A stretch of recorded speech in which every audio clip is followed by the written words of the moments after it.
the entity. One interesting thing that we need to note, if you go to page 2 of the report, and you summarize it with the last paragraph, there is no difference between Constran SAU and Imathia Construction SR. They are the same. They are manned by the same group. And the activity, therefore, was being done by one company. The three activities. I am wondering, where is the procurement person? The question should follow this person. You should be able to answer. I am wondering why these procurements were treated as different procurements with different procurement reference numbers. If you are to note on page 2, trying to source feasibility alone, training alone, then later the purchase of the rails. In a way, you were hiding, because it looks as if this was an EPC. I don't know whether I'm right. Was it an EPC? Can we presume that the procurement person has no knowledge to advise URC? Are you existing by accident in URC? We need an answer from you why you had split this procurement and did not treat it as an EPC. Third to this, who prepared the justification? The justification was only for feasibility studies, and yet all the activities were to be done by the same company, or we have different justification for each part of the contract. We need to know all this. When you look at it, there is no way we can hide from collusion between URC and the contractor that is doing the job. Why? When you look into the details, the RFP was submitted on 27th January and it was submitted on 30th January. 3 days. This consultant was too super that he prepared a bid document, a request for proposal, in 3 days. A symbol that he had prior knowledge of whatever was transpiring in URC. Can we know whether this is actually correct or the minister was misleading the committee? If it is correct, can we put the honorable members on oath involved in this process to know why they have caused all these problems to the government of Uganda and I don't know, the members, not the honorable members? Because when I look at the cost of, I think I can name them. Now, one, can we know the names of the procurement officer that prepared the justification? We know the contracts committee members that approved this justification, and then we know the evaluation committee that evaluated the proposal that was submitted in 3 days and what was the recommendation. I beg to submit. But it has never happened where you sign a contract and then go and look for money. I don't know how even the Solicitor General clears such a contract. Honorable Maju, then Honorable Tan. Thank you, Chair. Chair, I first of all want to start with two issues before I go to my questions. The first one is on the leadership. You know, when you asked about the board, and one of the board members reluctantly, I want to call it reluctantly, absolved responsibility and said that I was not there. Chair, for me that is a very big concern, because the reason why we transition institutions and the reason why we get new individuals to take responsibility is for them to be able to pick up the issues that may have been there in the previous administration and make sure that they remedy these issues. So, Madam, in the board, I want to request and give advice that for responsibility that comes to you as the board, in fact, you are the one who should have helped us. We would not be having this discussion now if you had done your job immediately you took over office. Chair, that's the first one. The second one is on the issue of vehicles. I think I want to propose that you rule on it because the evidence is there. The people who took the vehicles are here. The procedure was clearly breached. It was breached because they took advantage of the weaknesses either of the process or of the people who were supposed to be managing the process. So the issue of vehicles, for me, Chair, I want to beg that you rule on it and we take a decision on it because we have those people here. Chair.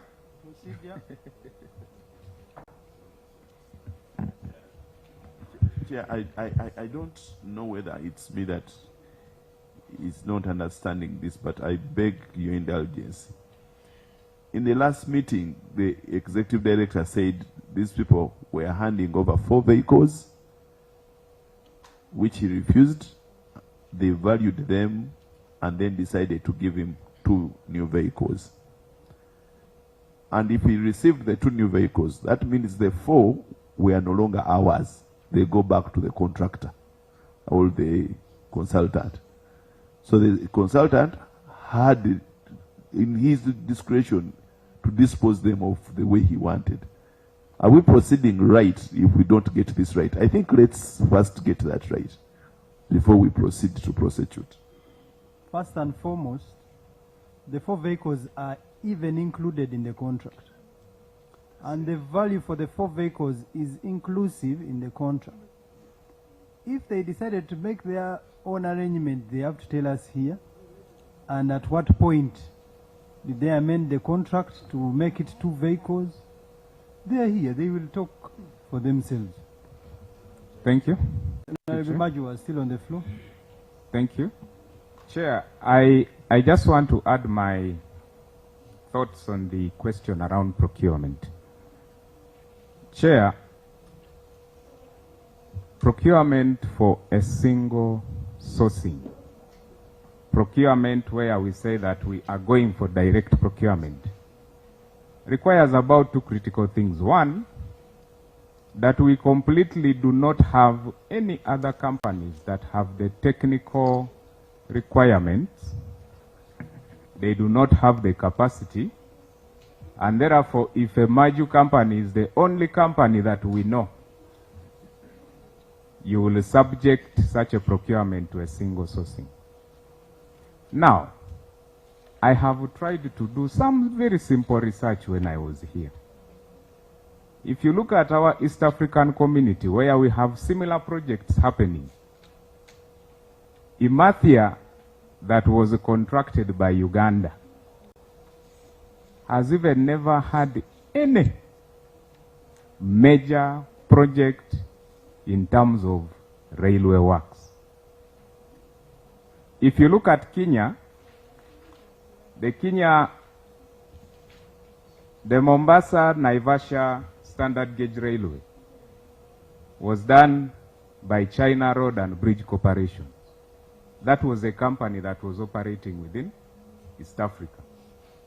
If you look at TZ, the largest in Africa, it was done by Yapi.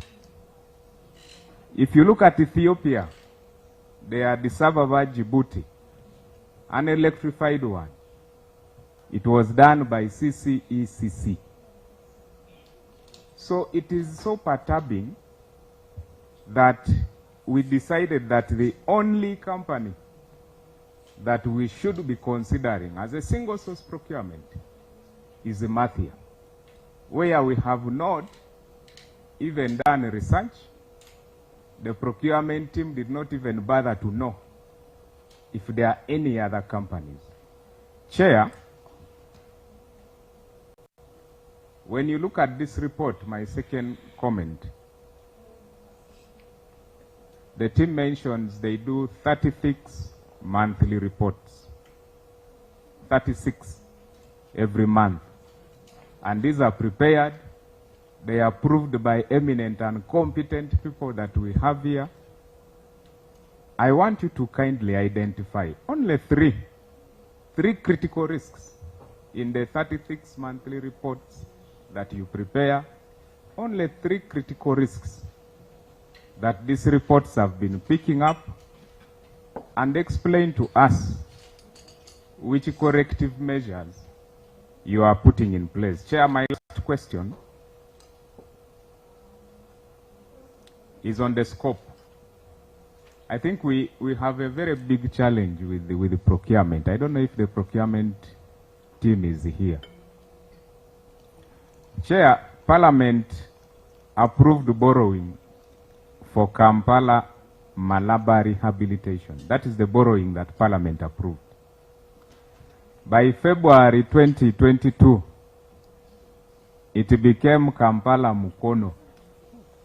By Feb 2022. Your report also states that this was reduced to only consider Kampala Mukono because of a prioritization in that area. Can you kindly table to this committee the board minutes? I want to believe that by then the board member here was available.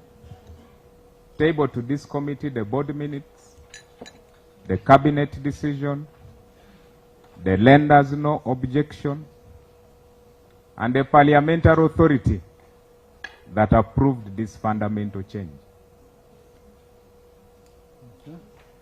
If none of that is existing, I would beg to know under which legal authority was the scope altered after Parliament had given approval for the bigger scope. I beg to submit, Chair. Thank you. Honorable Tan, then Honorable Chen. Thank you, Chair. The double cabin, by law, we should agree as a committee that transaction did not take place. And whoever has the double cabins stated in the contract has to hand them over. We are holding government property. You're holding government property because you got them in illegality, and anything standing on illegality is a nullity. And it's at that position I want to understand where there is a head of legal. Who is the head of legal? She's present. Present. What was your role in these transactions of staff taking double cabins which were to revert to Uganda Railways Corporation? And what was your opinion before they paid for those double cabins illegally? Chair, I had moved that they have the project manager take oath, because I want to ask the project manager. You ask. Yes, project manager. While responding to all the questions. Project manager, was the award or the donation of the double cabin legal, in your opinion? Did you declare this as required by law to the IGJ?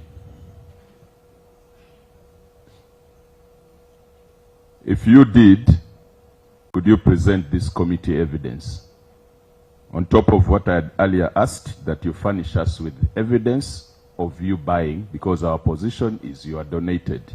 And anything donated to you, a member on this side, the honorable member, pointed out the short 3 days, and the project manager at the end of the contract gets an award of a double cabin, and we are wondering whether it's collusion.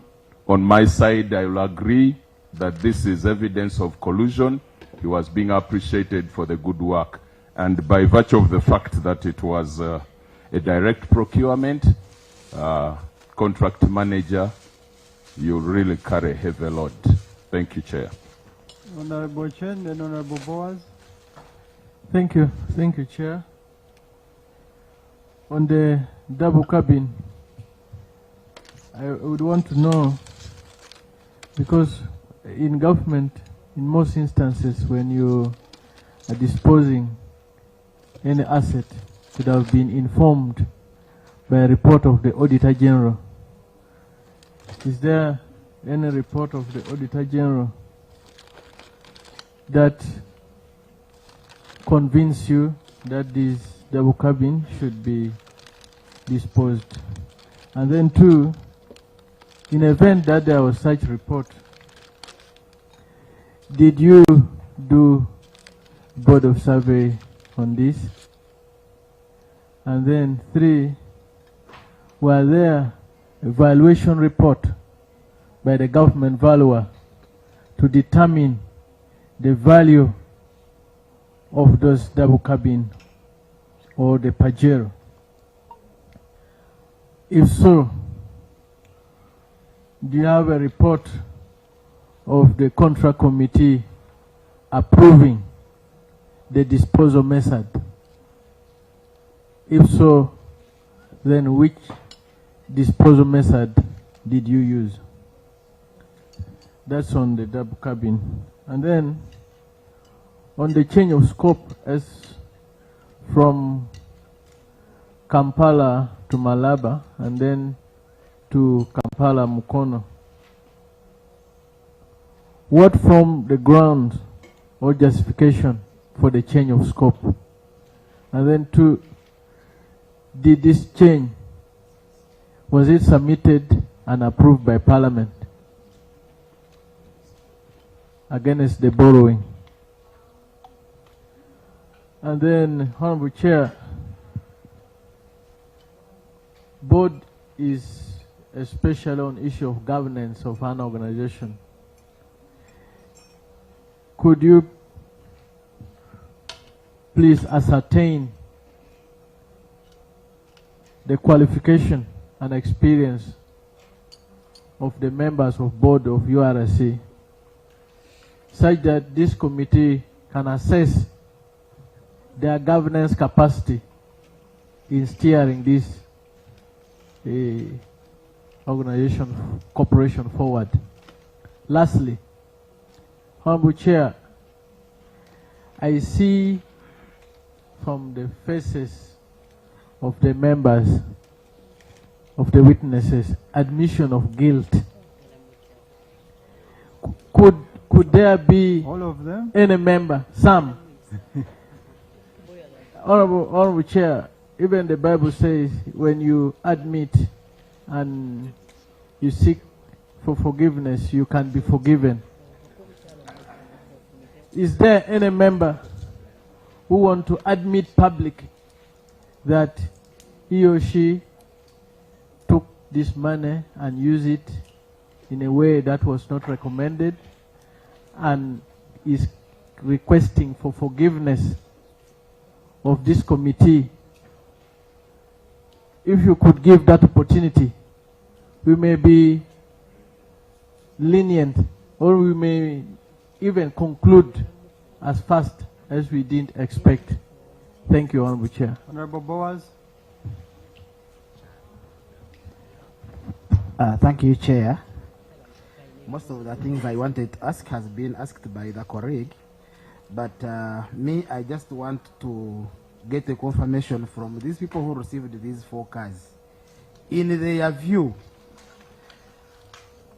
did they see the 3 vehicles being depreciated within the 3 years that they cannot be returned to the government? And what was the mileage of these vehicles at the time of the disposal? Thank you. Each vehicle, just information, each vehicle was bought at about 185 million. Yes, I want to confirm. And they used them for about 3 years. 3 years only. So, in their view, these vehicles had depreciated in 3 years from 185 million to the 30 million they paid. And they paid, one paid the double cabin, 30 million. And one got it free. One got it free. Interesting. Honorable Sebamala. Chair, mine, thank you, Chair. Mine is to the Minister. Honorable Minister, this was an export loan. An export loan that was delivered to Cabinet. It was delivered with its contractors inclusive and cost and work method. And you as Cabinet approved this nonsense. Sorry to use that word. Very sorry. But you go, a contract is received, it has Imathia, it has Transcom, it has what, you receive it, approve it, present it to national economy as is. Now, URC is stuck with what you have approved. We are now nursing the operationalization of something. URC now had to go into how to operationalize what you have brought to them and imposed on them. Now their problem is you also wrongly operationalized the report, the contract that was signed. So my questions to you are operational. The policy level, we had a problem. We brought in a company and a loan, exported it as is and imposed it on someone. So the minister, I want you to tell us whether that was viable, such that we don't see this again happening in any other contract. I don't want us to see signing another contract of Transcom, is it Trans something, and Consult Trans, from where to where, with the same terms. But that aside, you, when you came to operation, how would you accept as an MD to now operationalize something that was going to... Why didn't you send it back? That is one. For the vehicles, how could you accept a gift from a contractor?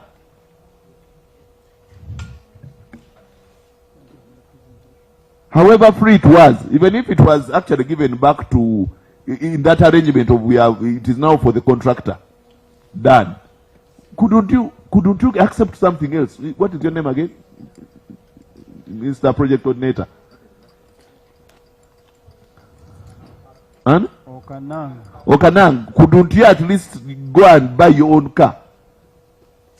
Couldn't they even give you money and you go and buy your own car? Would you just get a vehicle that has just gotten from a contractor to you? Well aware that this is something that everybody has been seeing around. You're the project coordinator. He's going to respond. Actually, what do they call it? What do they call it? That language is not permitted. It is, but the speaker used it in Parliament the other day. No, our rules. But what I'm saying is, what you know English better, Sir Chairman. How do they say that somebody was caught with what he has stolen? Like that one. With evidence. The like way that. Say it. In that English. Red-handed. Well, swag. Eh? Maybe because that is being your radar. Honorable Fred can help us. In which language? Literature. So, he has been got red-handed. Whether you got it with the right procurement, whether it was just given to you, you're done. Because now everybody knows we are being appreciated for something. Yet we see This is wrong. From the word to go from cabinet to us to you. Okay. Chair, Honorable. Chair, I don't want Honorable, you are in camera, to say cabinet was wrong. To us, cabinet, which is chaired by my president and the chairman of the Mighty Party, and parliament did their work.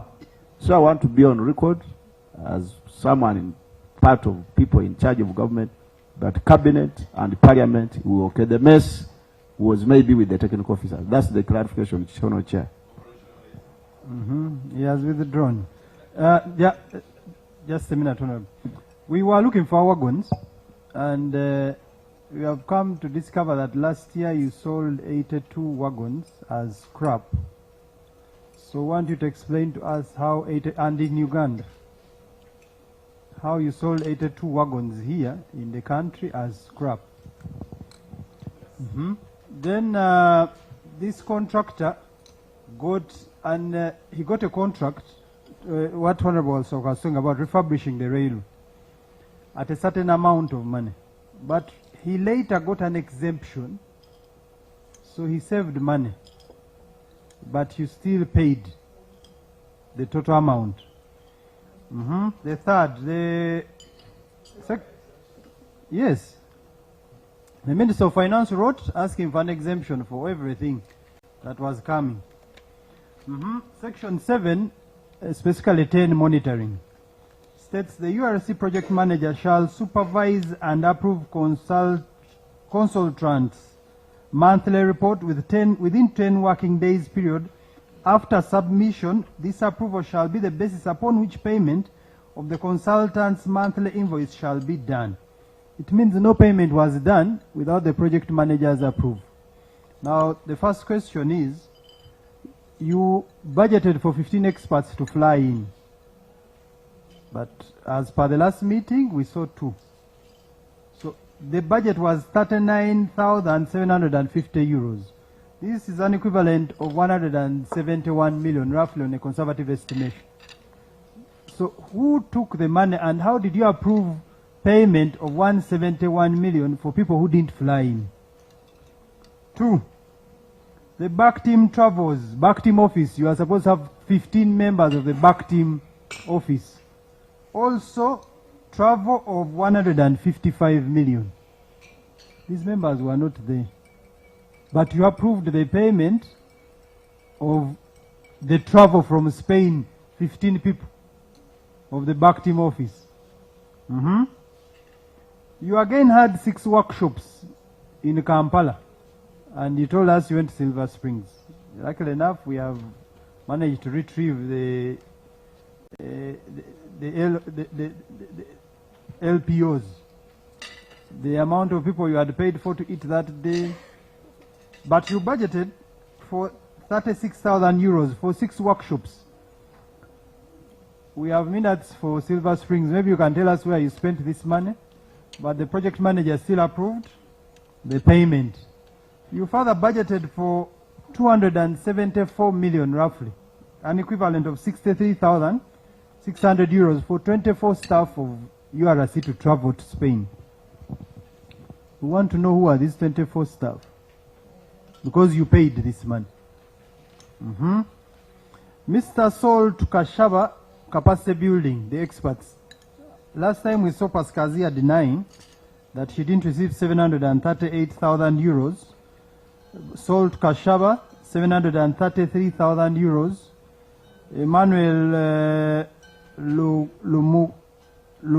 Liamuleme, 864,000 euros. Augustine Martin, 1.170 million euros.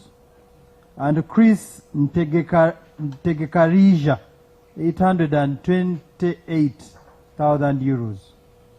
Luckily enough, we have some of the people here. We want you to tell us, because that means the project manager approved these payments, and even when some of these didn't participate in training, some of these experts did not come. So we want to know who took this money. How did consultants know who to recruit? How did they know these people? are the best to recruit as experts. On page 122, technical terms, bullet 3, specifically capacity building. The consultant suggests for the annual training program a scope between 4 to 6 courses a year. For you have about, the accountability gave us has about, I think, 30 courses or more. But the program scope between 4 to 6 courses a year with a duration per course between 30 to 40 hours. Each course is limited to 20 people. The contract is here. I can share it with you if you don't have it. 20 people. You gave us accountability of 300, 288, 42. So you need to explain to us, project manager. Luckily enough, all these you are going to speak on oath. I have many. You'll forgive me. URC, you people, URC. You employed a project consultant for this project, the whole entire Spanish loan, when the work was at 90% finished. What was he going to do? This was Troy and M. Why were you still, because a project consultant should have come early, but you employed him when the work was at 90% complete. So explain to us, because we are just wasting our money. Give the committee, because PPDA, the PPDA Act and regulations, I will take you to section 53(3). Did you have, because you should have had a contract management plan. You did not have it. You did not ascertain the quality. And it's clearly stated in section 53(3)(4). You further did not establish whether this company complied with the best practice. That is section 53(3)(5). Section 53(d), you should engage acceptance. Sorry, you should manage acceptance procedures. Section 53(f), the contract manager should appraise the performance of the provider and report to the procuring entity. All this was not done. So all your reports, you submitted monthly reports, all your reports lacked all these things. So you need to explain to us and the committee. Honorable Emma, you had something to say? But it's now clear you first signed a contract, the contractor went now to look for the money, not you. Thank you, Honorable Chair. I want to say this to the team at Uganda Railway Corporation. I am a Christian, and by the grace of God, we are here. And the same grace is what God tells us to extend to people that do wrong. So I want to give the same grace to Godfrey and the team that both these vehicles at the price that they felt like it was good for them. But I want to ask a few questions. How long or what period of time did the contractor use these vehicles? Because we can also want to understand the depreciation. 3 years. 3 years. So a vehicle bought at about 180 million. Or maybe 25, because when I calculated 185. Do you think in 3 years it would have gone through that depreciation? No. So the mere fact that you got the vehicles back from the contractor, they were supposed to be kept at the corporation to help in transport activities. But you saw it best fit that you should use them. What do we call that? I want to ask the manager. You're all going to respond on I believe that is. You're all going to respond on I believe that is That is what our constitution calls corruption, because you cannot just transfer things the way you want. You have not advertised. They have not checked whether these vehicles now are ready to be loaded, not meant to be disposed. So that, I believe that is corruption. Then number two, last time when we were here, I wanted to know about our things, our trailers. The trailers? The wagons. I remember I asked the managing director about our wagons, and I recommended through chair that you should put a statement down for these wagons. But now I have just heard from chair that they sold. That means I will say he sold, because he was the managing director. Isn't it, boss? So since you sold our cargos, our wagons, I believe now it is the highest time we should effect the next steps. Yeah, he has not responded. Which are here, but the next steps should be implemented. Thank you, Chair. I'll come back later. And under what circumstances? Correct. Do you establish a cost of 4.8 million euros for capacity building, and then you come up with a needs assessment after? It does really. This is a. You say we need 4.8 million euros to train people, then you come up with the kind of trainings you need after. How? You start responding. Yes, Honorable Nathan. Thank you. Thank you, Chair and Honorable Minister. I would want to put a question to the MD. It's unfortunate you have served in civil service for some time with a good record. Now you put your clean hands into dirty water. Who was the MD at that particular time? That's the answer I want. Just answer me. Mr. Chairman, the MD was Stanley Sendegia. Just go ahead. He's not here. Followed by who? Oh, you wait. Just followed by who? Okay. Whom did you replace? Okay, it is from the beginning, when the project was being prepared, it was Engineer Kateva. He was replaced by... Just a minute. Mr. Kateva is here. Let him take a front seat. Let him take a front seat. And he tells us. It's not beat about the bush.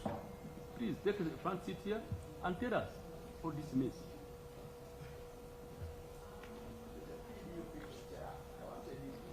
Because I thought I told you that we are a family.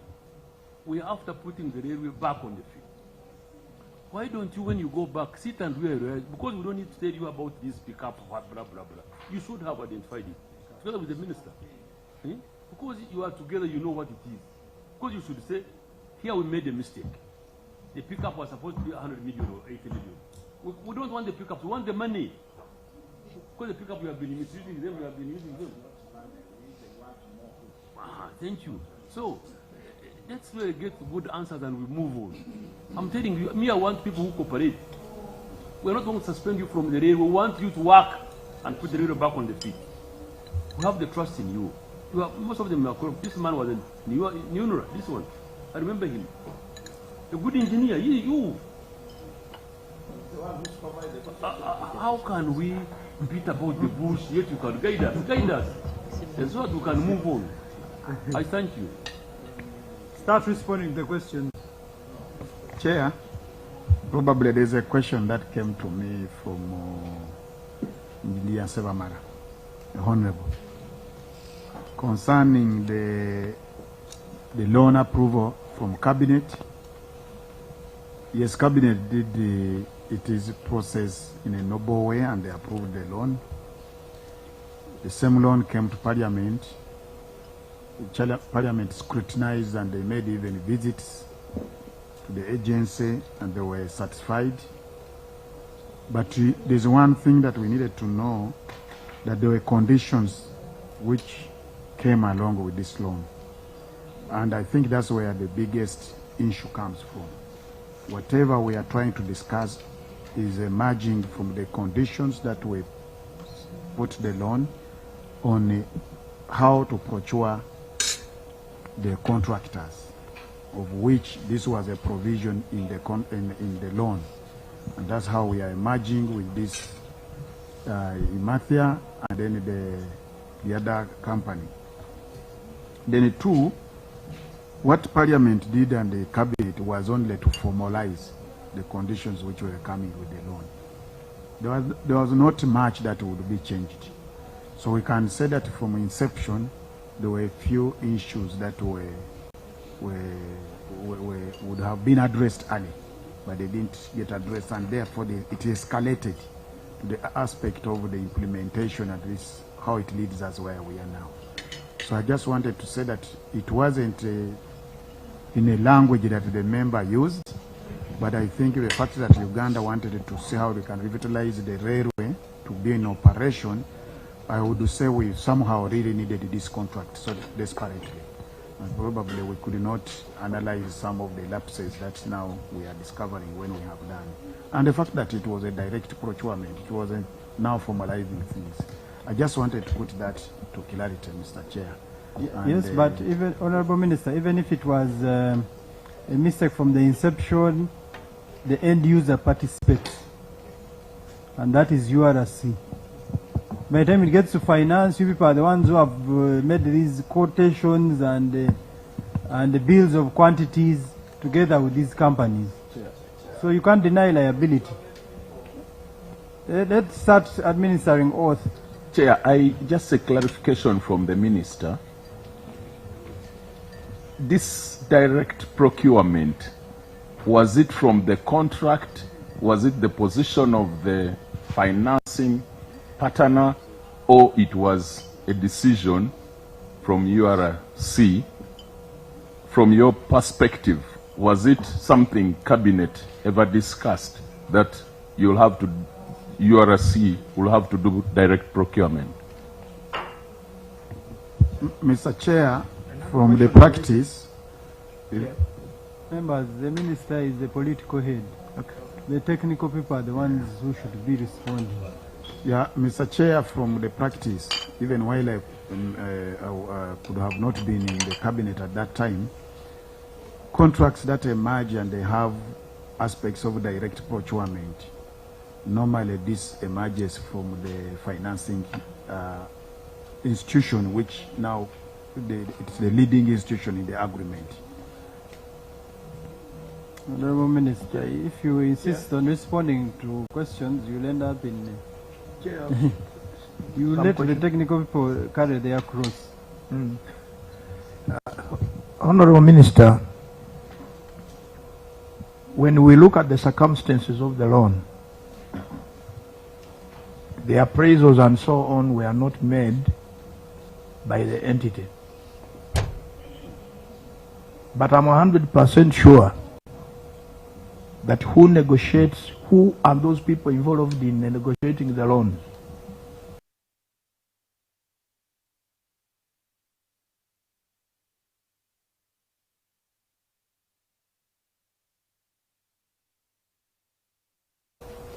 How did the people come to these levels of the rates and understand what we are going to do? So, would it be right, Mr. Chairman, to get further information from the minister responsible for Ministry of Finance that negotiated these contracts to understand very well what was envisaged in the project appraisal document? Because the information available seems to be starting at the contracting stage and then the financing agreement. From the documents I see, it is our government that requested for consultants. I have a document here, you can pass it on, from Ministry of Finance, introducing consultants to the Spanish government. It's not the Spanish government that tied consultants on us. Can we start responding? Whoever is going to respond will be put on oath. We don't have time to waste. So if you are ready to respond, you tell us, the administer oath, you start. You know what the implication is, I'm sure. Whoever is ready to respond. Okay, clerk administer oath.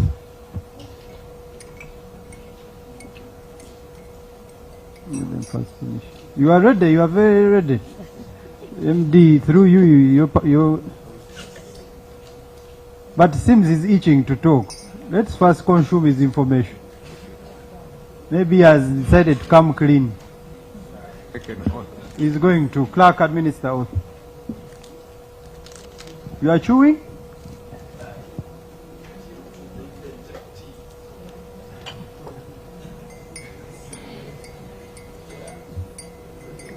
Chair, as the administer oath, through you, Chair, Oh, can the minister allow your people to take it? This is part of NRM. They will take after. And PLOU. Okay. There are too many, they may consume it all.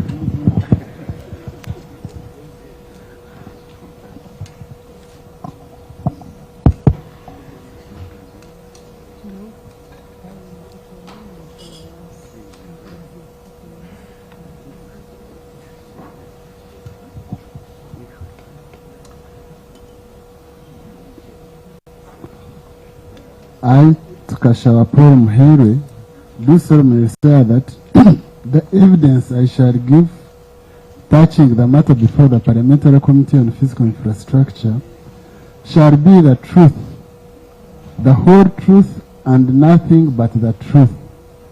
So help me God.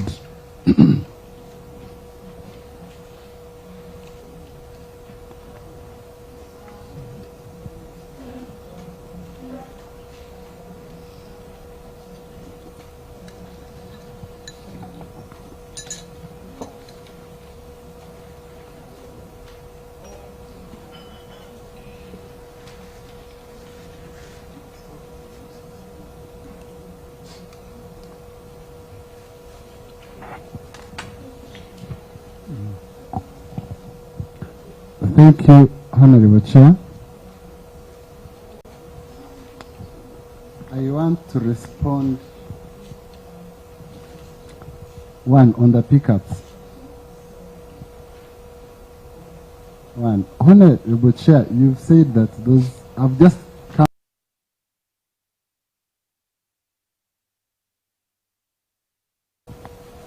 But honestly, even all these people here know that those pickups were second-hand. They were old pickups. As a person that worked with the consultants, those pickups were bought from Cosmos.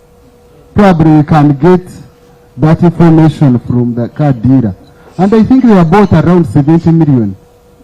So what the Honorable Chair is saying, it shouldn't be, I think probably we've gotten that. Secondly, those pickups were too old. I think some were over 200,000 in terms of mileage.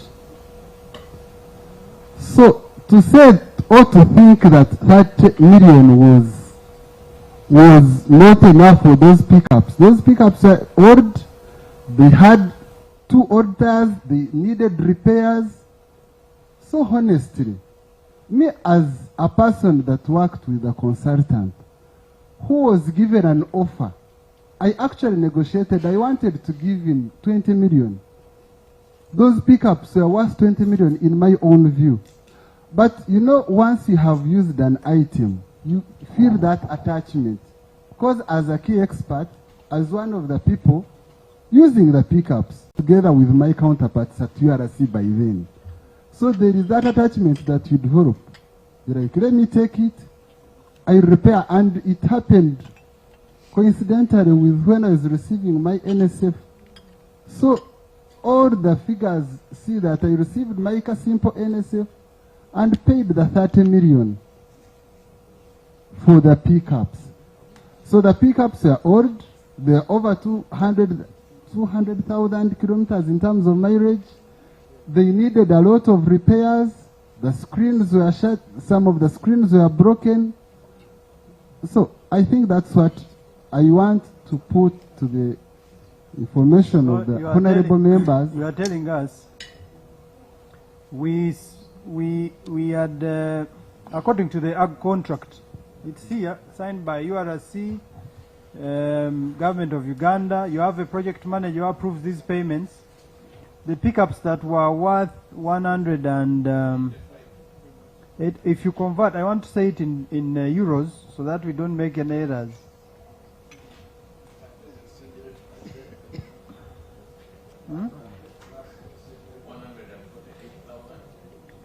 Chair, the clerk can get for us exchange rate by then. Really, can you get it? Yeah. 148,000 euros. But the project manager is there. How much were you supposed to pay for these pickups?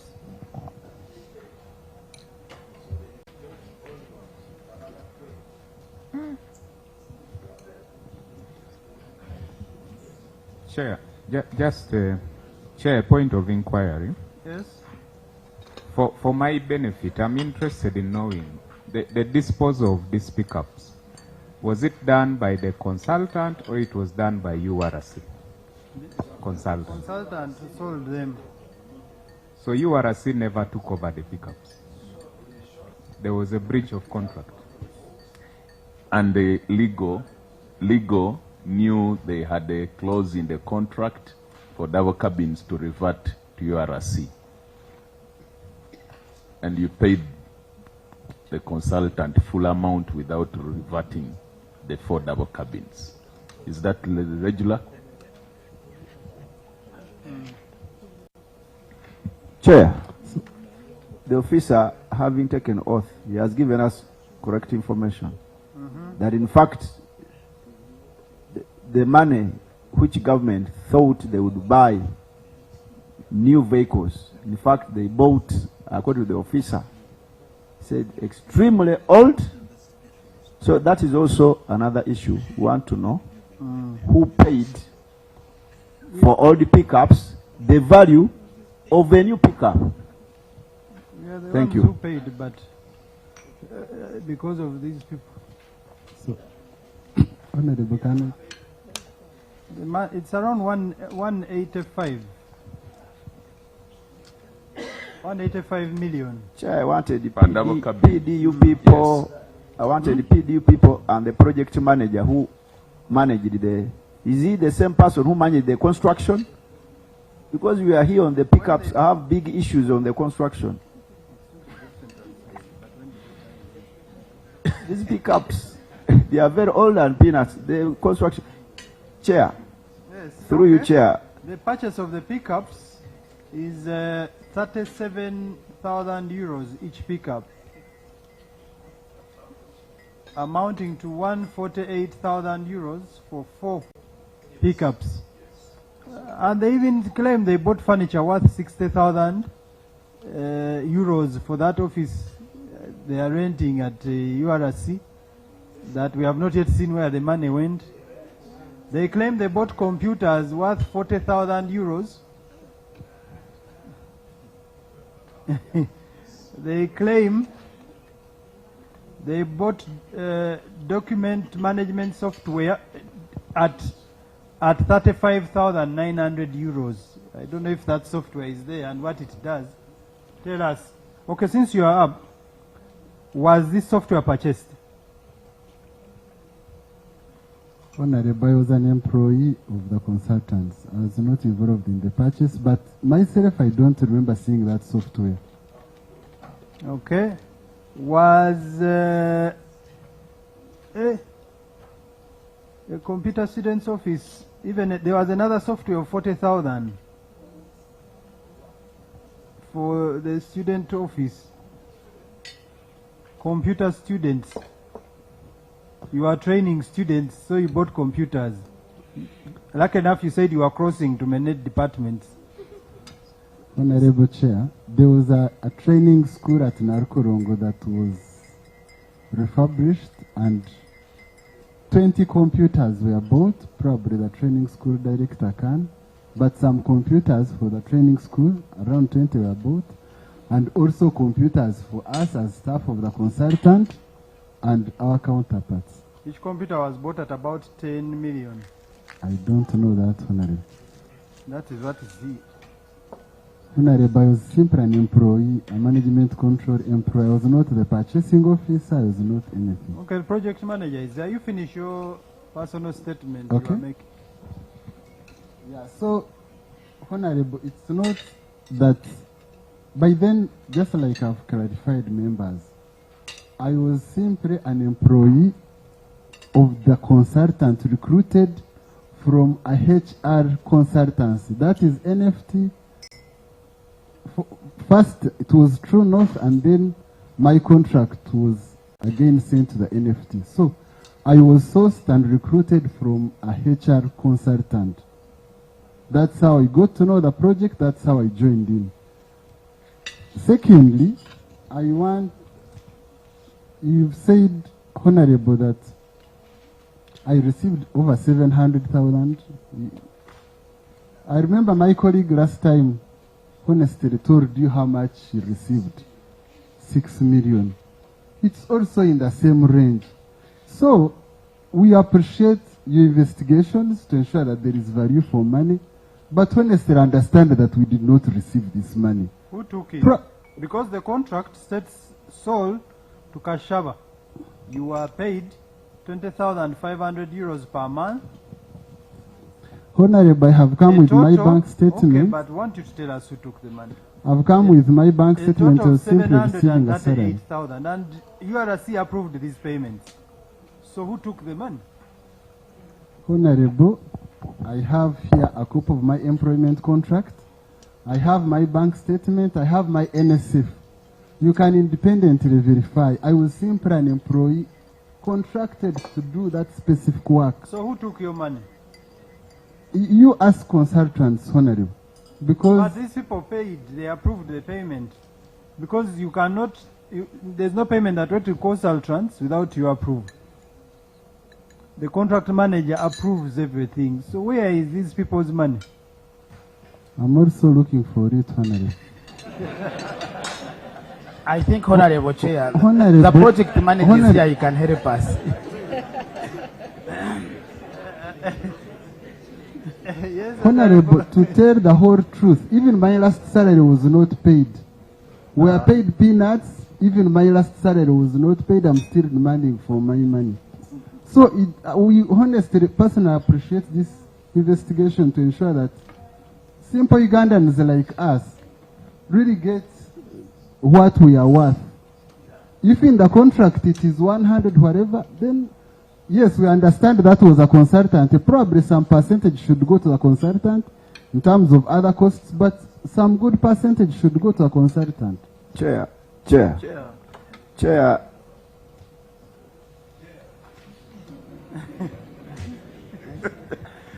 Was first, yeah. Thank you, Chair. They said Boaz. Boaz is me. Thank you so much. Thank you, Chair. Me, I think we have the right person to answer these questions. The project manager who was approving each and every peanut that was going to concentrants. So to me, I think some people we have put them on cross for nothing.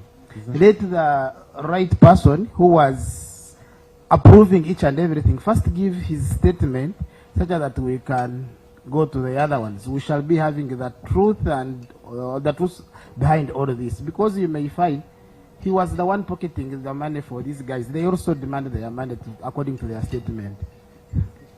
Information, Chair. No, Information. Chair, as before I said that I think we should give grace to some of these people. We seem not to be pointing our questions to the right people.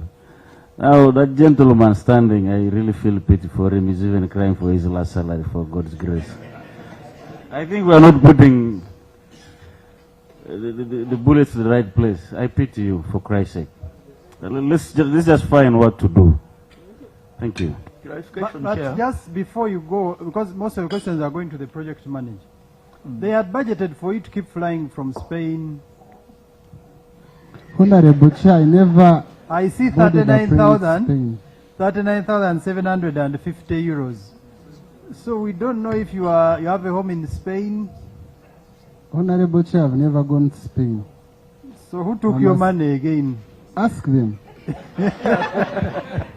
But Chair, where is the project manager? He's coming next class. But Chair, I wanted the PDU people who initiated this.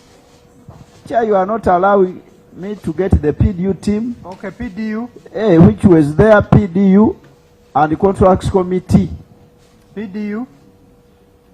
Chair, Those who are there. He's here. Should we start with the PDU or project manager? Project manager. Okay, project manager, but me I will come to PDU. Clerk, administer oath, project manager. People want their money, you are stayed comfortably on our samosas. No, that is project manager. No, the PDU is seated. Chair, can I add some comment to make the point clear arising from his submission? Can they first administer oath? He has already sat. You want to...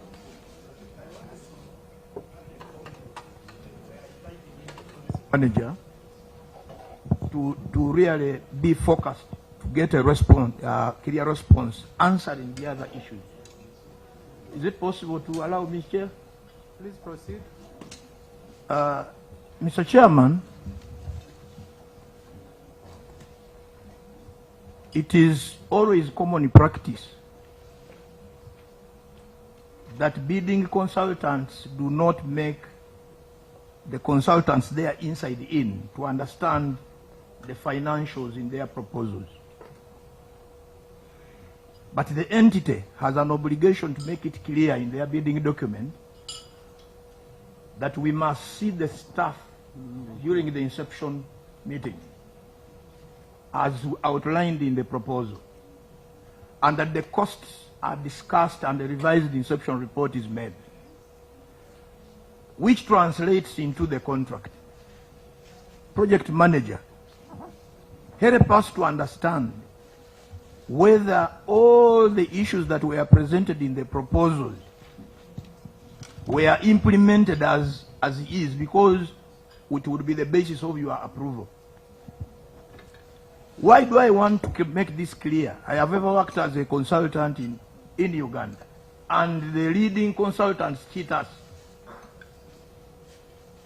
which eventually made government of Uganda clear that you must state the consultants, their rates, and show proof that they were paid. So project manager, help us, this committee, to understand whether the rates as communicated in the proposal and therefore in the contract was the basis of expending your grant. Clerk, oath.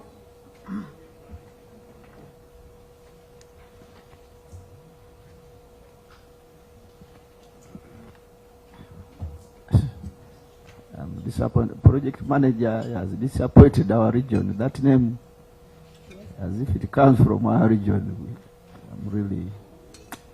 We are known to. Thank you, Chair.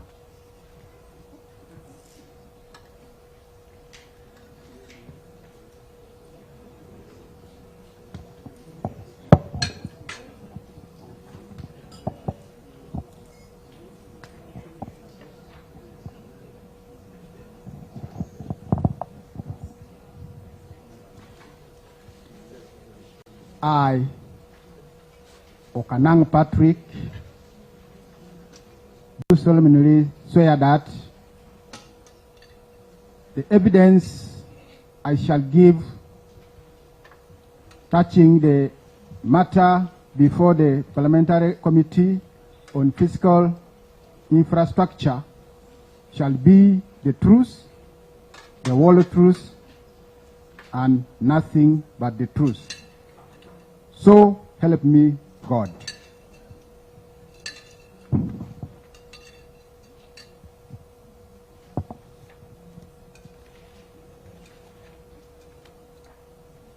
Honorable Chair, if you can give me your due indulgence, my Honorable Minister and the Director gave a brief to this committee, the genesis, the procurement, and approval and signing of this contract. And now the committee has been given information that Patrick Okanang is a managing director for all this loan the government of Uganda acquired. Mr. Okanang. That is not Mr. true. Okanang, do not insult our intelligence. Chair. We want you, listen, we want you to explain because page 91, section 7 of that contract states the URC project manager shall supervise and approve consultant's monthly report within 10 working days period after submission. 2. This approval shall be the basis upon which payment of the consultant's monthly invoice shall be done. It means you approved all these payments. We want to know. Honorable Chair, your intelligence is that the contract was a lump sum. And we had to give you the breakdown for the figures that were in the contract. And that's why I was requesting, Chair, if you can allow a managing director then from the procurement and a procurement officer explains, so that for me who has just come to supervise the implementation, I have the facts that I approved a lump sum. And the lump sum is paid through the process, approval by the MD, approval by PS Minister of Works, approval by Minister of Finance, and Mr. Okanang. Yes, Chair. Mr. Okanang, you are the one who initiates in your report. That is the first step of all these payments. So we have started with you as a project manager because it is your report that is sent to whoever finance works. Your report is the first report. So it means your report is the report confirming that these services have actually been done. This service was not done in 1 month. You had a training for 3 years, according to what you informed us. Yes, Chair. So you used to give monthly reports. This training has been done. We have trained, for example, your training. You have a budget of 36,000 euros. We want to know, where did you put this training of 36,000 euros? Because you approved the payment. So don't try to insult our intelligence beating around the bush. You initiated every step. Now you want you to account for it. Chair, the payment was lump sum. And the consultant... Are you trying to tell us? Yes. That you paid before all these services were done? No, they were paid after the services Which were means done. you confirmed that everything had been done. Chair, by the time we commenced and received the 5 consultants, and as you see in the project, all the costs, almost 95%, is fees for the consultants. I have no breakdown for how a consultant is spending this money. But you have a copy of the contract. I have a copy of the contract. So you are trying to say you that just gives a say deliverable. consultant wants 600 million euros, let me approve. How come you had the minutes even of the meeting at Silver Springs? Information, Chair. Chair. Information. Thank you.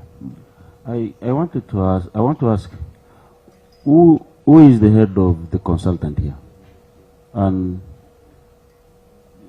do we have Engineer Lobo here? Yes, Engineer Lobo. I want to know, are you the project manager at the consultant side?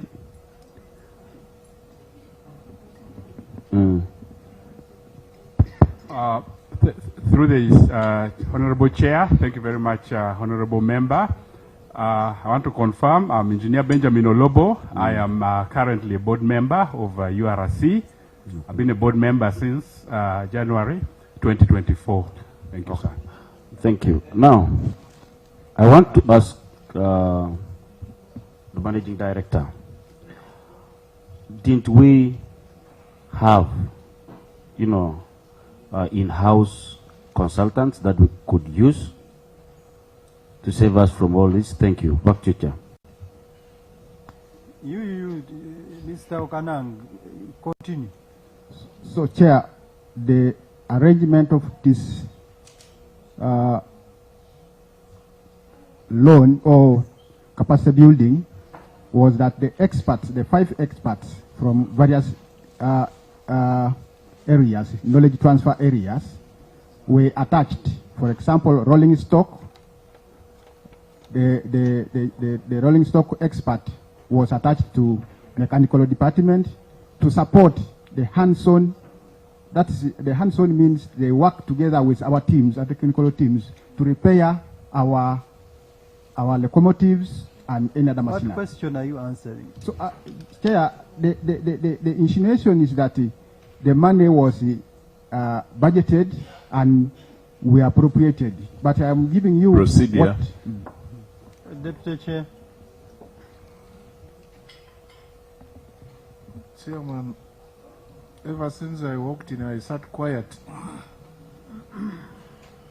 The reason why I've been quiet is that maybe because I grew up in a village, I fear billions.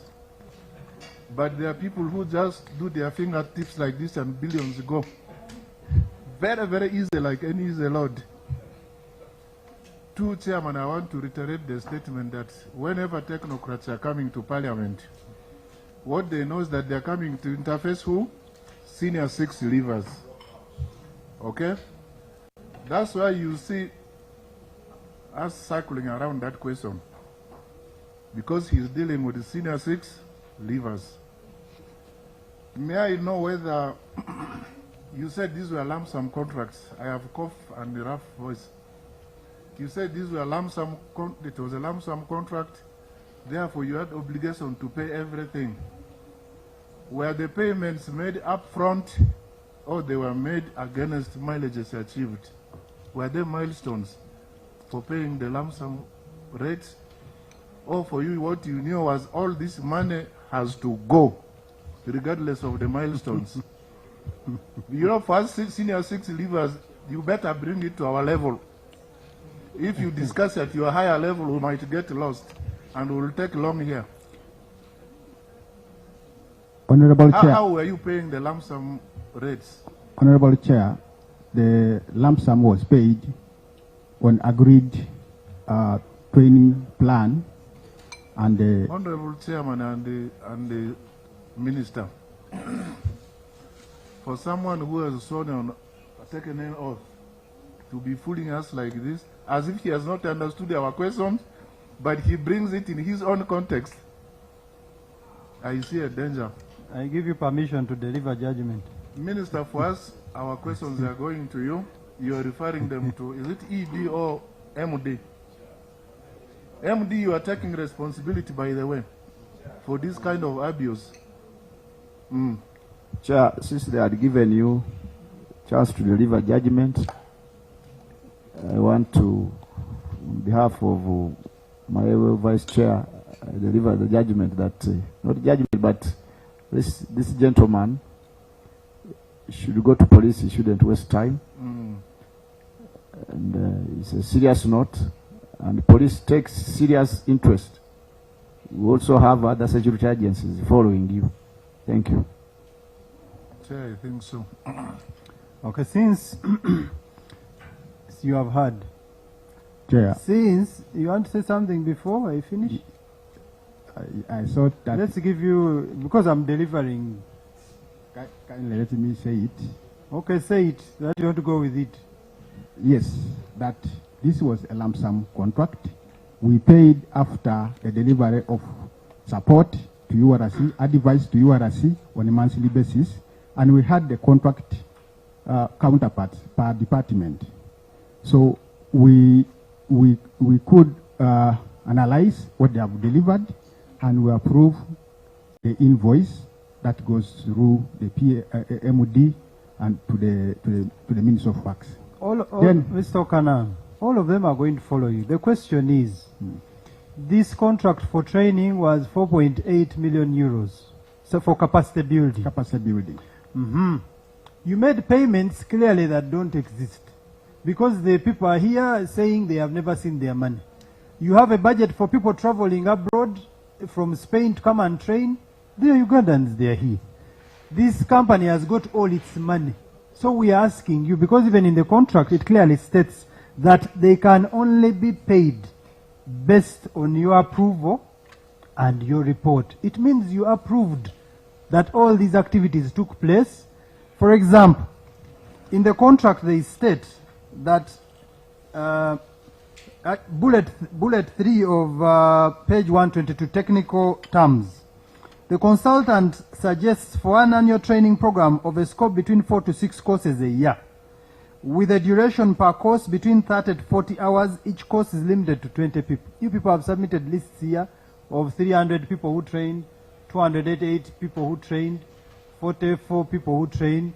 So all this anomaly, you people approved us to pay government of Uganda, and you are the project manager. So you are going to be taken to police. Chair, Chair, before he goes, as we uphold that recommendation of just a moment of handing him over to police, let me know whether there was a contract management team. Yes, Chair. Or you were working alone. How many members were there on the team? There was a contract management team.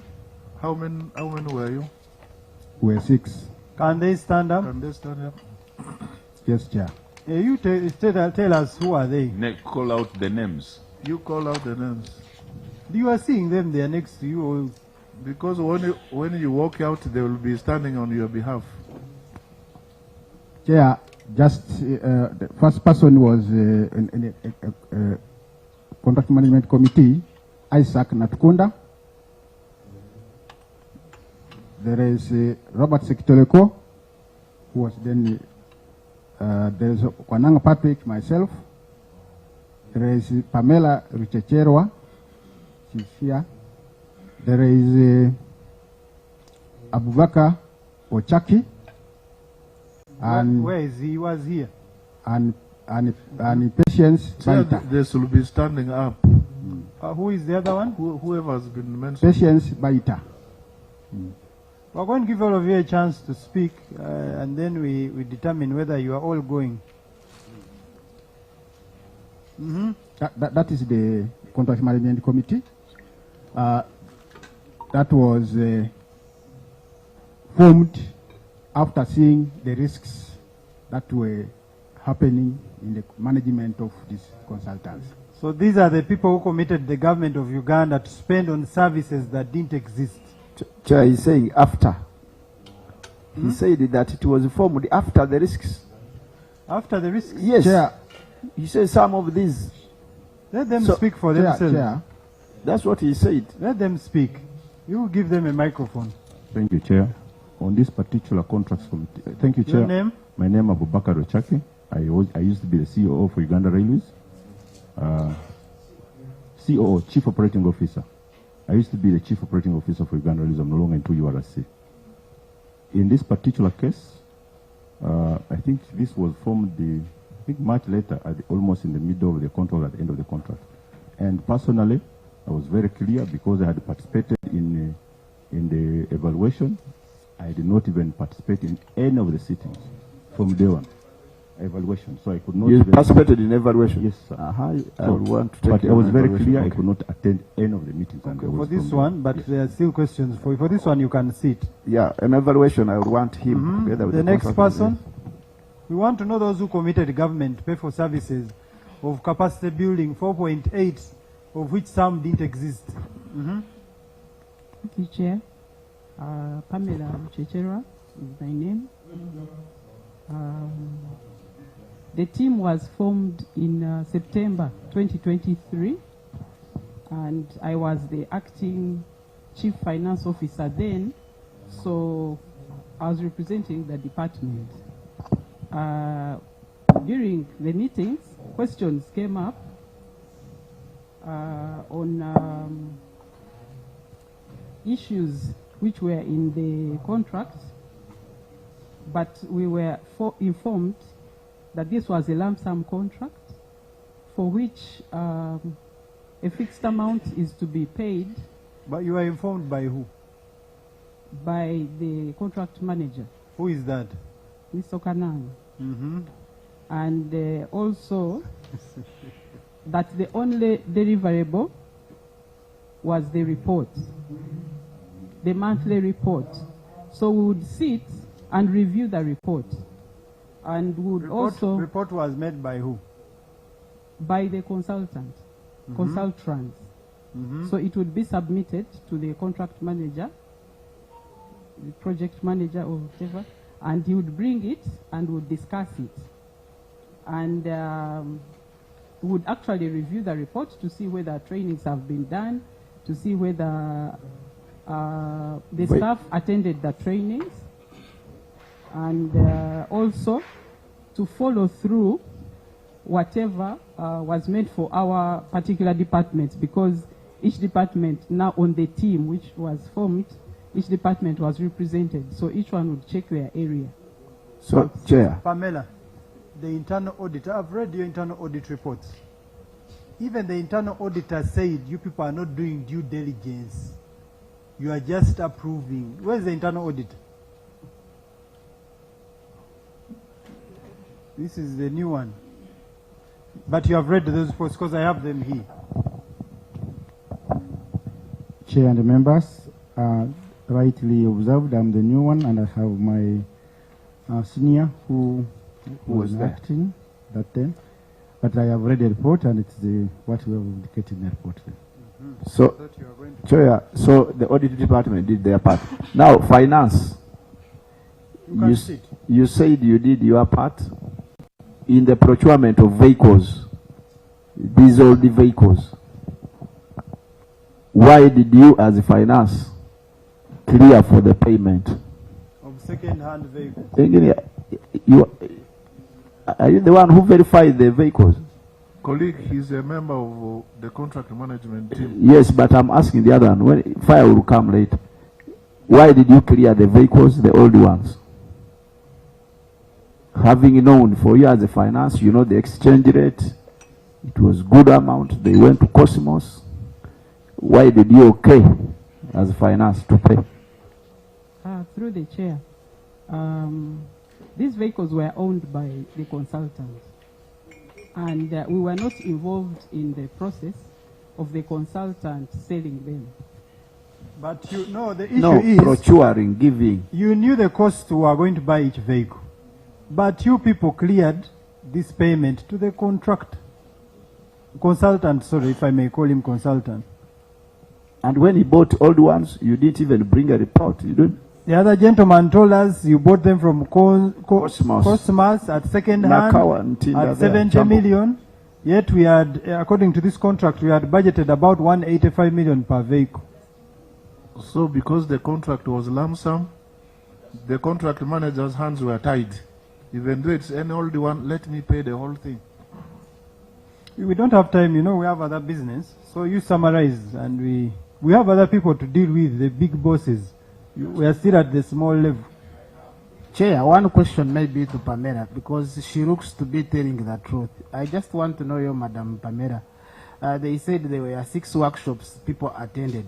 You as a person who was on that committee. At 36,000 euros. Yes, you as a person who was on that committee. Did you approve the payment according to the report they brought or to the attended workshops? According to the report which they brought, which report included the trainings and who had trained and the attendance. So each department in that committee would confirm that the staff of those particular departments attended the training. Pamela, you are not on that confirm committee. To this committee. Did you see them attending these workshops? You can confirm to us. You who was there, did you see them attending these workshops apart from the reports? Yes, I did, and our role was then I was the acting head of finance, so I would be the one to send the staff to attend the training. No, the question is, you spent 36,000 euros in a workshop or workshops. Where were these workshops? Chair, I wouldn't know the costs. But you approved them to pay the consultant. Because the first stage is your report, it is very clear. Your report guides Ministry of Works, guides Ministry of Finance. You are the first, but the rest we are coming to them, even the big people. But we have started from the ground. But, if finance is not comfortable with the human resource people who attended, you as a finance, they are asset things. On the issue of the vehicle, because these are assets, why did you clear? Because finance, you may say people who trained, I don't know, you ask human resource.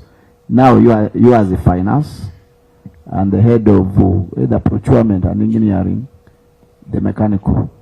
You have finance, how did you enter these vehicles in your books?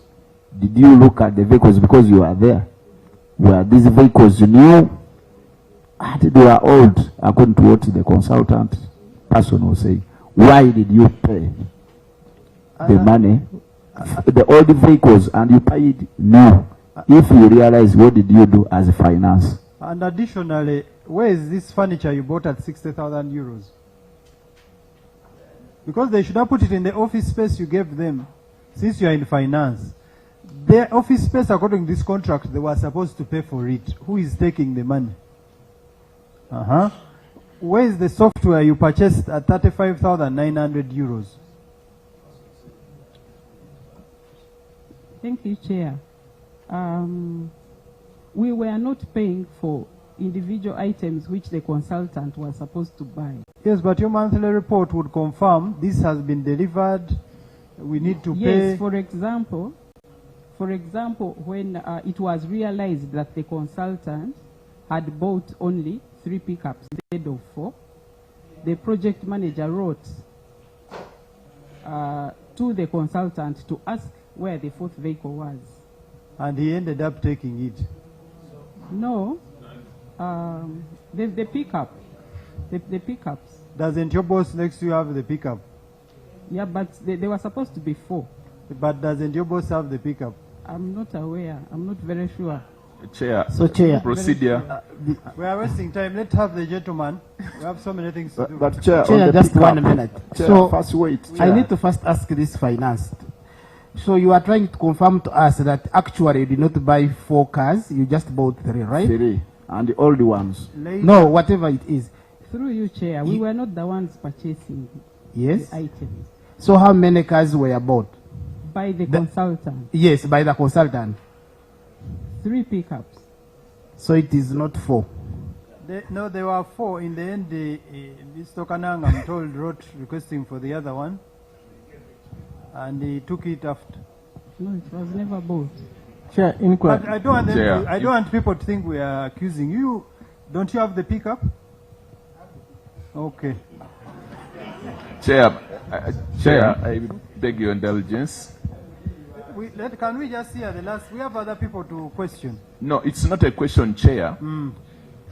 Procedurally, we raised pertinent questions to the project manager, which are passing away, and he kept noting the question. Wouldn't it be procedurally right that now that he has gone on oath, he answers the questions we raised to him, so that it will help feed the report of the committee based on his confessions after taking oath? So we postponed. But let him also, because that judgment, I'm already going to take it. Let the gentleman also have a fair hearing. Tell us. I'm Engineer Isaac Natkunda. I'm the Chief Civil Engineer. I was appointed to the committee in September 2023. I remember in October we had a meeting, and for the record, we did not approve any payments. We only reviewed. The CFO might have participated in payment because of her position, but as a committee, we did not discuss payments. We only looked at the reports. Maybe for clarity, the experts were not only doing training. They had other roles, including hand-holding and other activities in the departments. So when we would meet, we would look at the report and say, did this happen in your department? The activities, not training. Did this happen in your department? Yes, they did it where it was applicable. The payments were approved separately, but even then, our first meeting, which happened in October, we asked about the vehicles. The record was that we were supposed to provide 4 vehicles.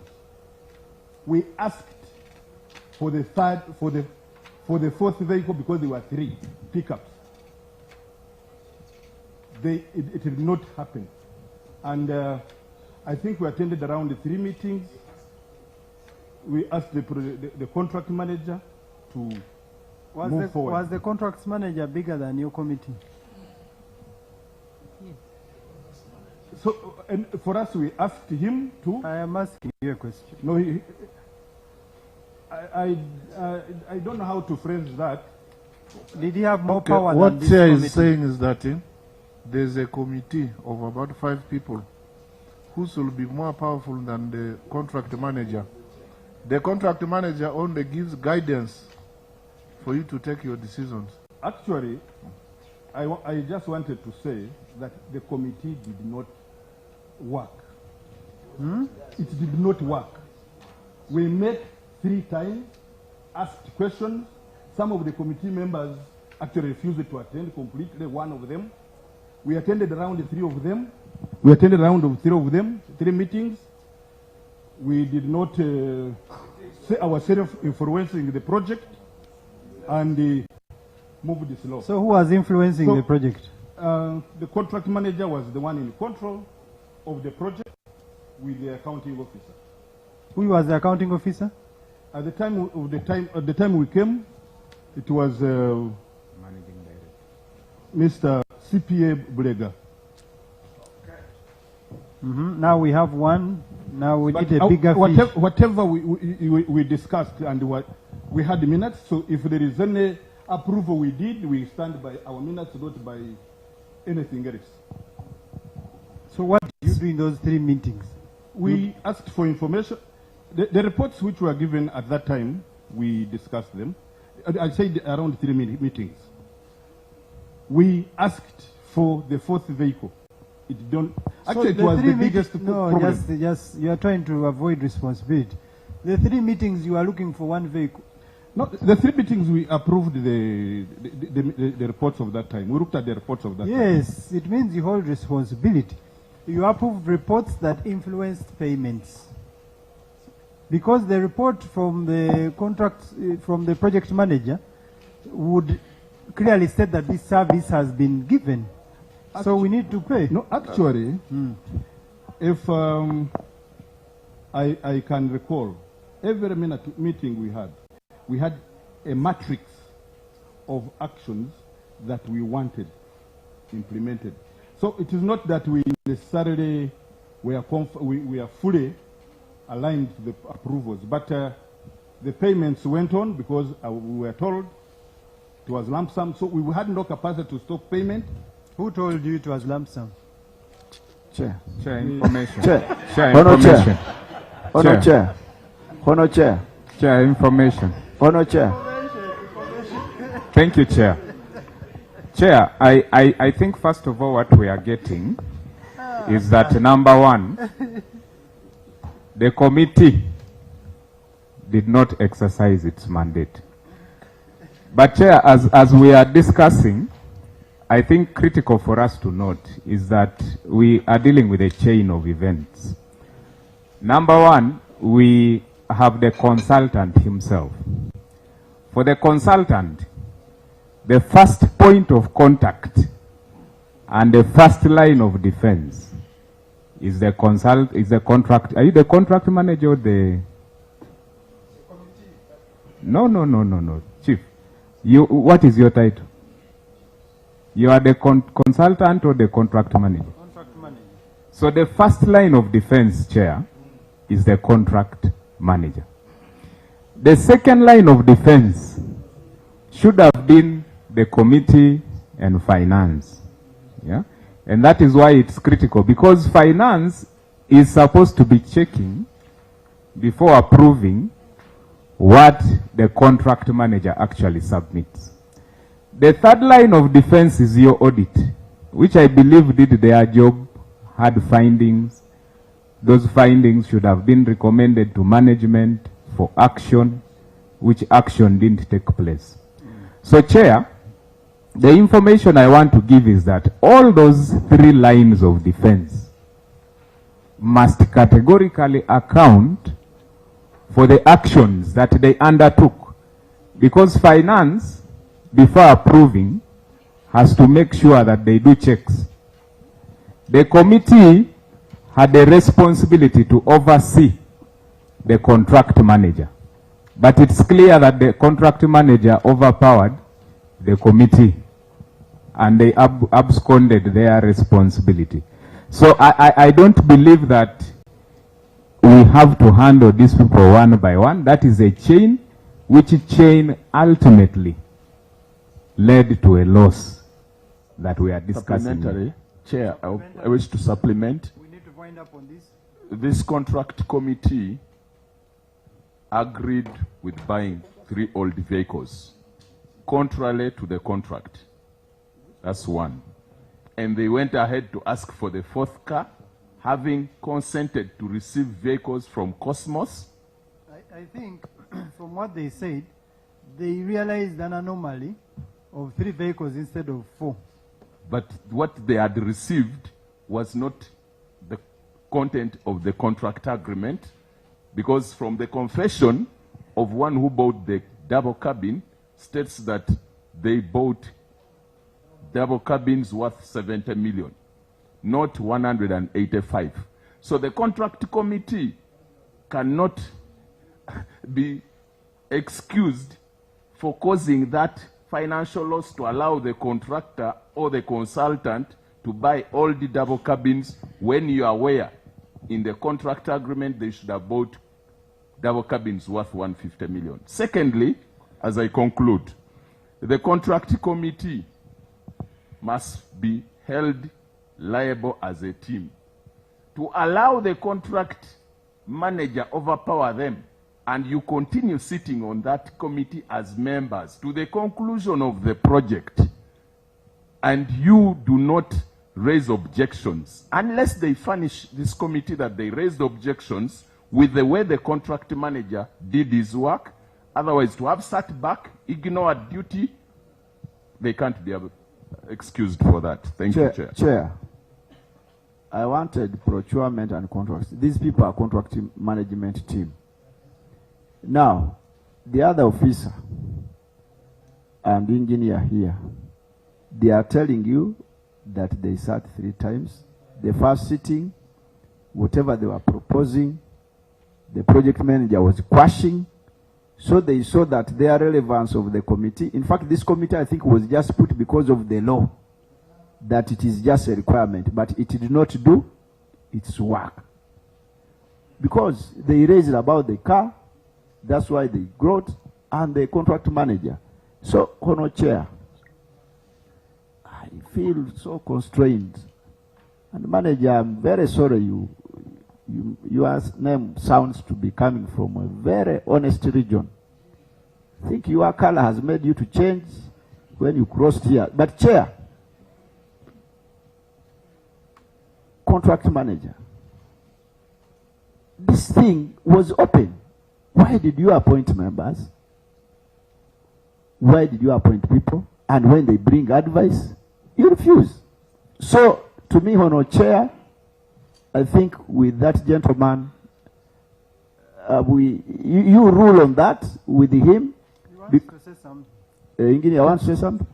Yes, I want us to look at one thing. First, as we look at the committee, when was it appointed? Because you cannot associate our committee with the vehicles. By the time we are coming in, the 3 vehicles were on. We didn't even have that contract document for the record.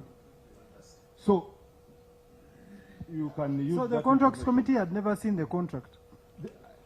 This is the contract management Yes, committee. you had never seen the contract. Yes. So what were you managing? We were reviewing reports, looking for what belongs to your department, whether it is there. So which department are you from? Civil department. For example, in the civil department, is there anything that was done this month? Okay, for example, for you, what did they do in your department? In the month of review, that for example, I think in one of the months, they had done property management, a draft property management policy. So I was looking at it. Was it done? Yes, it was done. No, so as to how much was paid, that was clarification, Chair. Chair, no, we are wasting time. Chair, one Clarification. question. Kanang, let's give you one chance and we finish this. Chair, clarification. Chair, with your due diligence, the appointment as contract managers is from accounting officer. Now my colleagues are denying that they are not appointed as a contract managers. Now you are crucifying me as a person who tried to implement. The accounting officer is here. Let him also speak. Implemented the project because of trying to implement a government project. Now I'm a sacrificial lamb. So who should go with you? You tell us.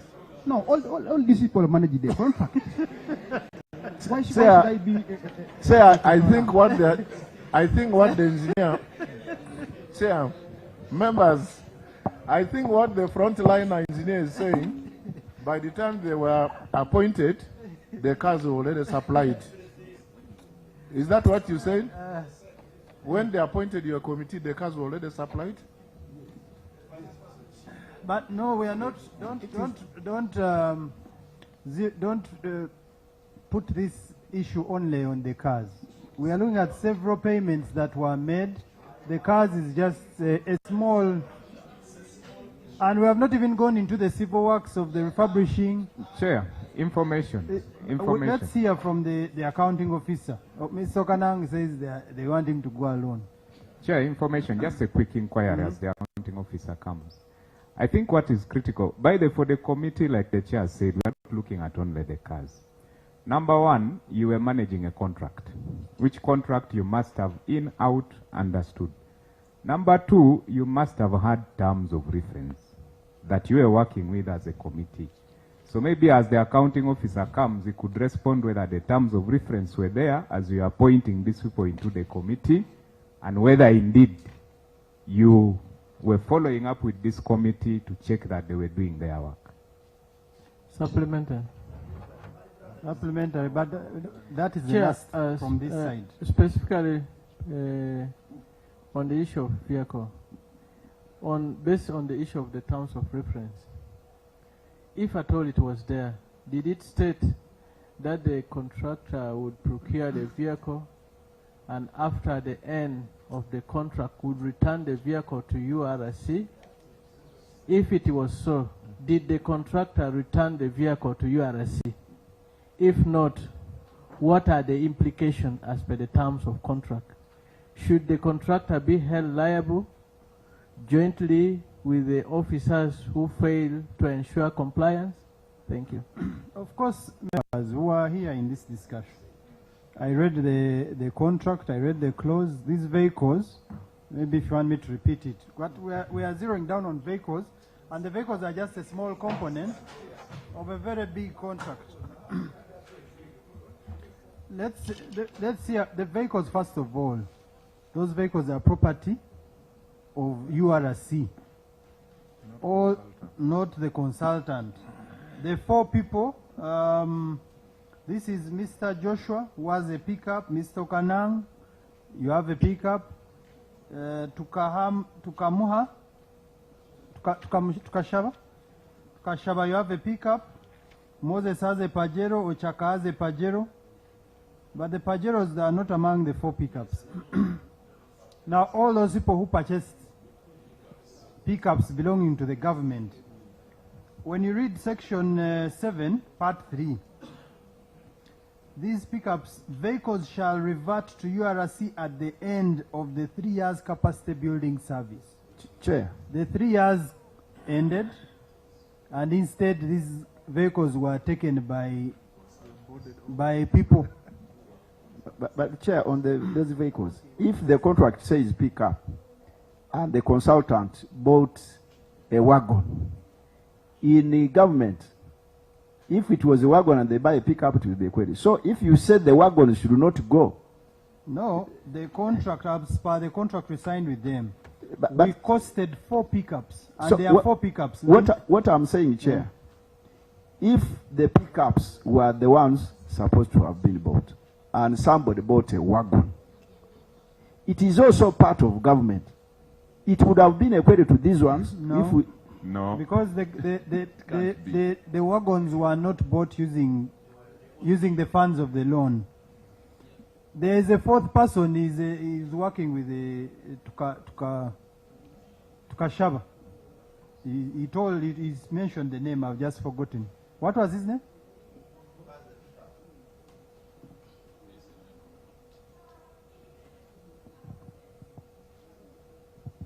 Honorable Chair, is called Joshua, but also for more information, those Pajeros were also bought by the project money. Why?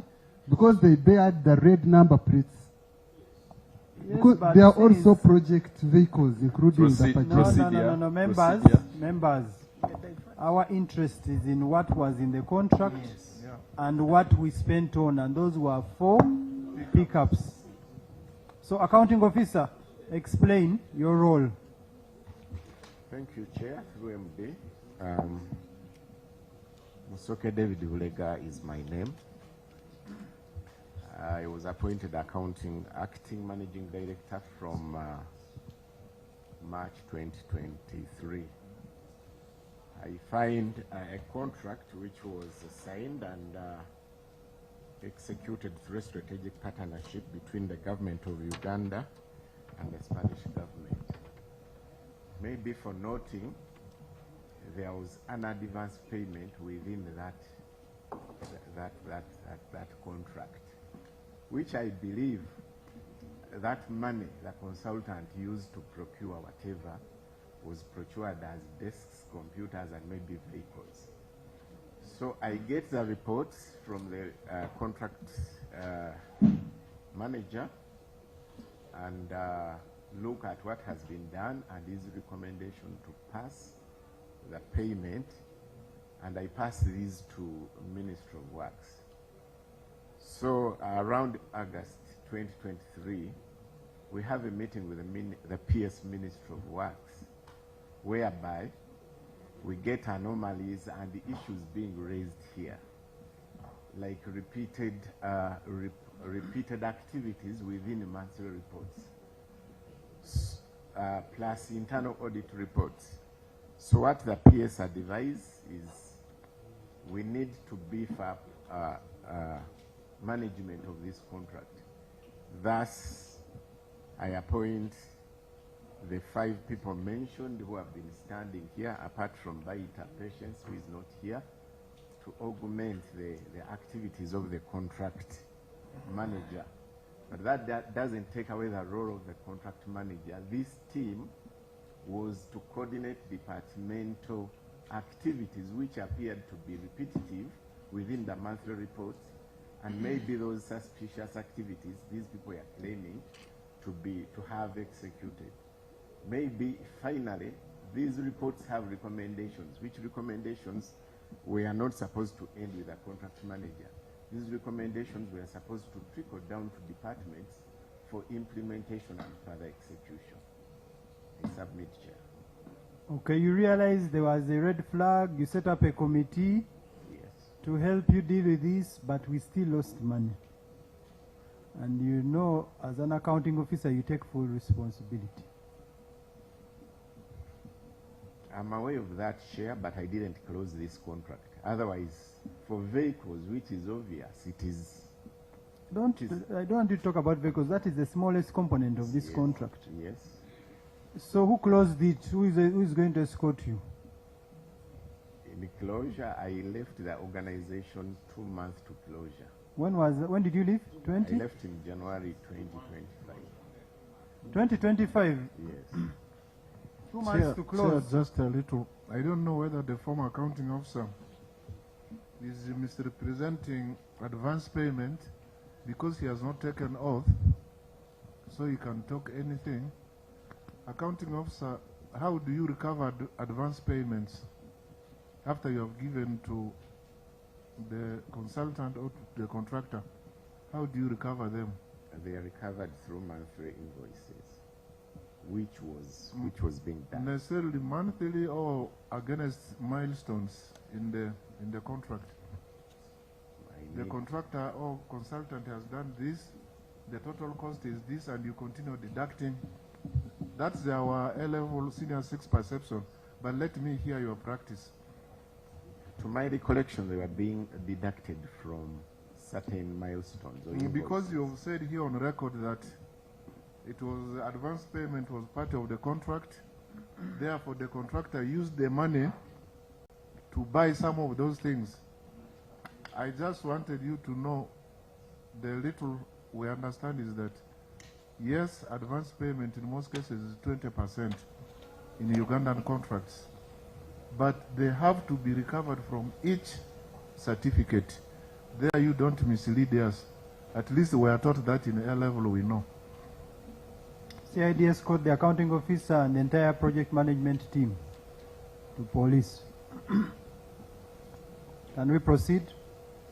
Chair, I wanted the procurement people who brought this thing first. Yes, can we first have this implemented? CID, kindly stand up, the entire project management team. You authorized payments that did not exist, causing government financial loss. The rest you shall find at police. But Chair. I've ruled on that matter. Okay.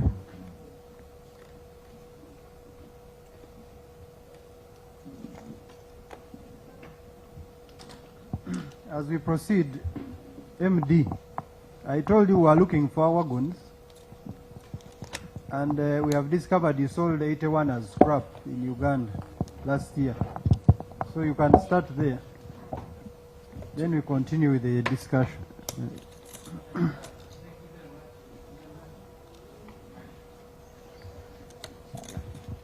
Yeah, thank you very much, Mr. Chairman. Yes, through my minister. Yes, we disposed of about 82 wagons, and the procedure which we use, the user department identifies the assets under their respective departments that have reached their end of their useful life. After that, Mr. Chairman, this information is submitted to the top management team of URC. And after this one has been approved, then this process is also taken to the board. The board also approves the process. And a board of survey is constituted who look at the price of these items to be disposed of. And the members of the disposal team or the board of survey from the Ministry of Works, we have the Chief Government Evaluator, we have a representative from the Ministry of Finance, Chief Government Evaluator, Accountant General's Office, and also from URC. So a team was able to move around and they came up with the reserve price, which reserve price was approved, and we advertised in the papers, and the highest, best evaluated bidder took off or was able to buy this scrap as indicated. I thank you. Who bought the wagons? Mr. Chairman, we have several contractors, several service providers who bought. I would request maybe the head PDU to give us the list of the contractors who bought.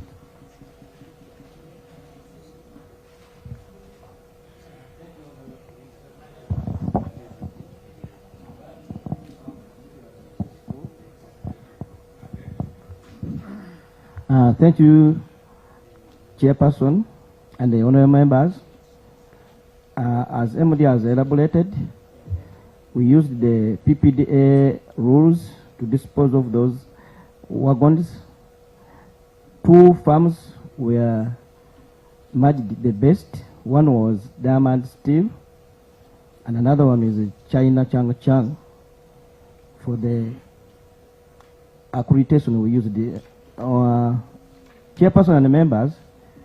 We got the accreditation from PPDA, which allowed us only to deal with the end users, the manufacturers of the steel, and the farms which came up with the evidence. They are the ones which were eligible to participate. Thank you. Yeah. Under which law in PPDA do they guide you to deal with manufacturers? Yes, we give justification where you are getting that accreditation. First of all, we had the challenge whereby... No, we are dealing with the law. Yes? We are now dealing with the law. PPDA, you are quoting PPDA. So what clause in that PPDA authorizes you to deal with manufacturers? There's a clause for accreditation I can check and give it to the committee. I thought you have this on your fingertips. I don't have it on my finger, but I can check. How many minutes do you need? Yes? How long do you need? Just 5 minutes. Okay, 5 minutes. Can we proceed? Chair, I wanted to know the people who are in the procurement department then and the contracts committee then.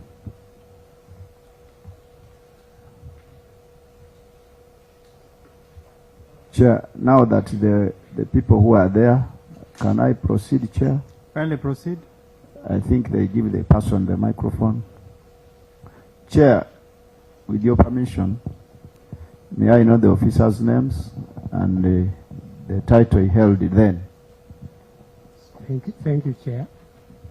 My name is Tom Chimera.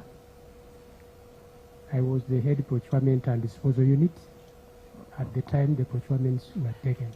Okay, thank you. Head procurement, why did you do a direct procurement?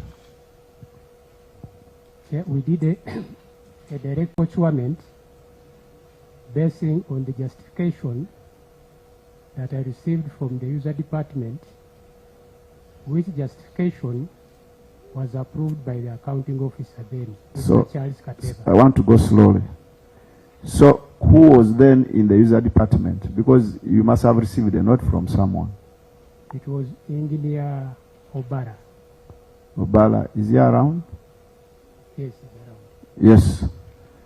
We have 2 microphones. Through you, Chair, I'm sorry.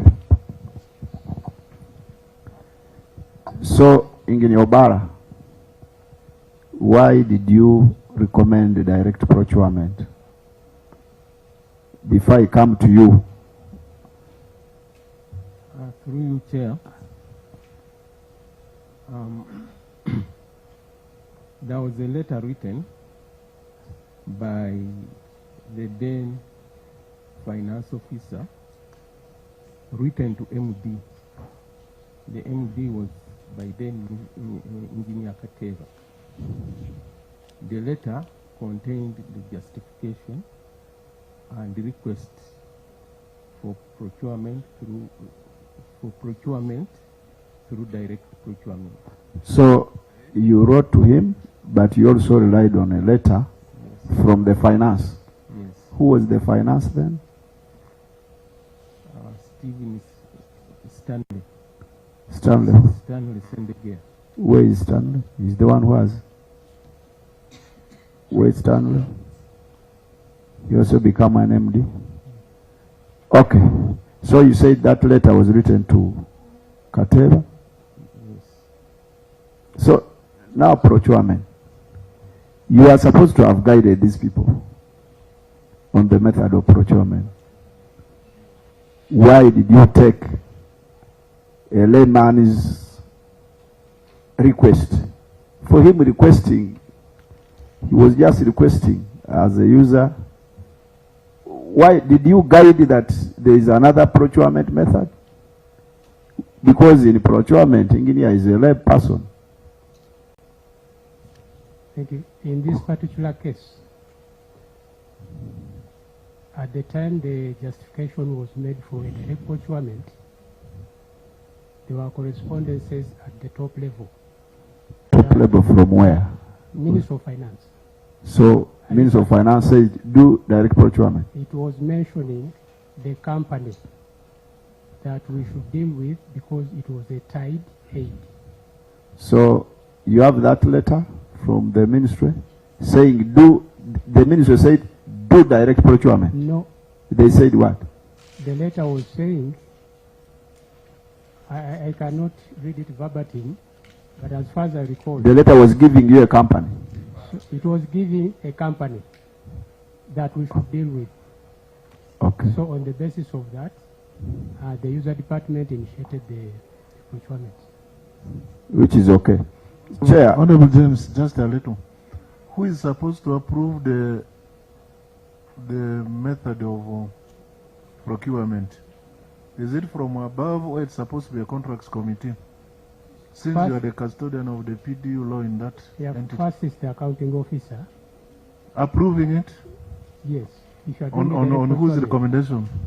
The recommendation of the user department. Not of the contracts committee. The contracts committee comes in later. Okay. Honour Chair, from the literal procurement, there is a department whether which form of procurement, what they want is the service. But you, is there any record you wrote to the MD or to Minister of Finance saying that you would wish this, though you have received a letter? Did you write in your own technical competence? Because you are the head of PDU. I did not. Okay, that's what I wanted. MD, why did he use direct? Now the man who was supposed to advise you didn't advise you. And can we, through you, Chair, can we get that letter?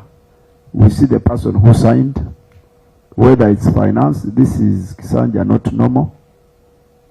Whoever, so MD, why did you go direct? This is where the mess started from.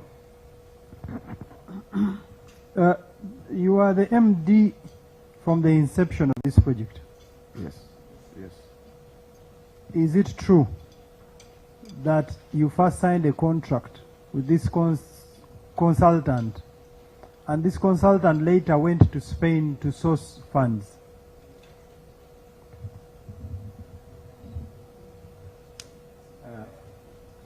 Thank you very much, Mr. Chairman. For the record, my name is Charles Kateba. I'm an engineer by training. I retired from Uganda Railways in 2020, 15th October 2020 as the managing director. I had been managing director since 2013.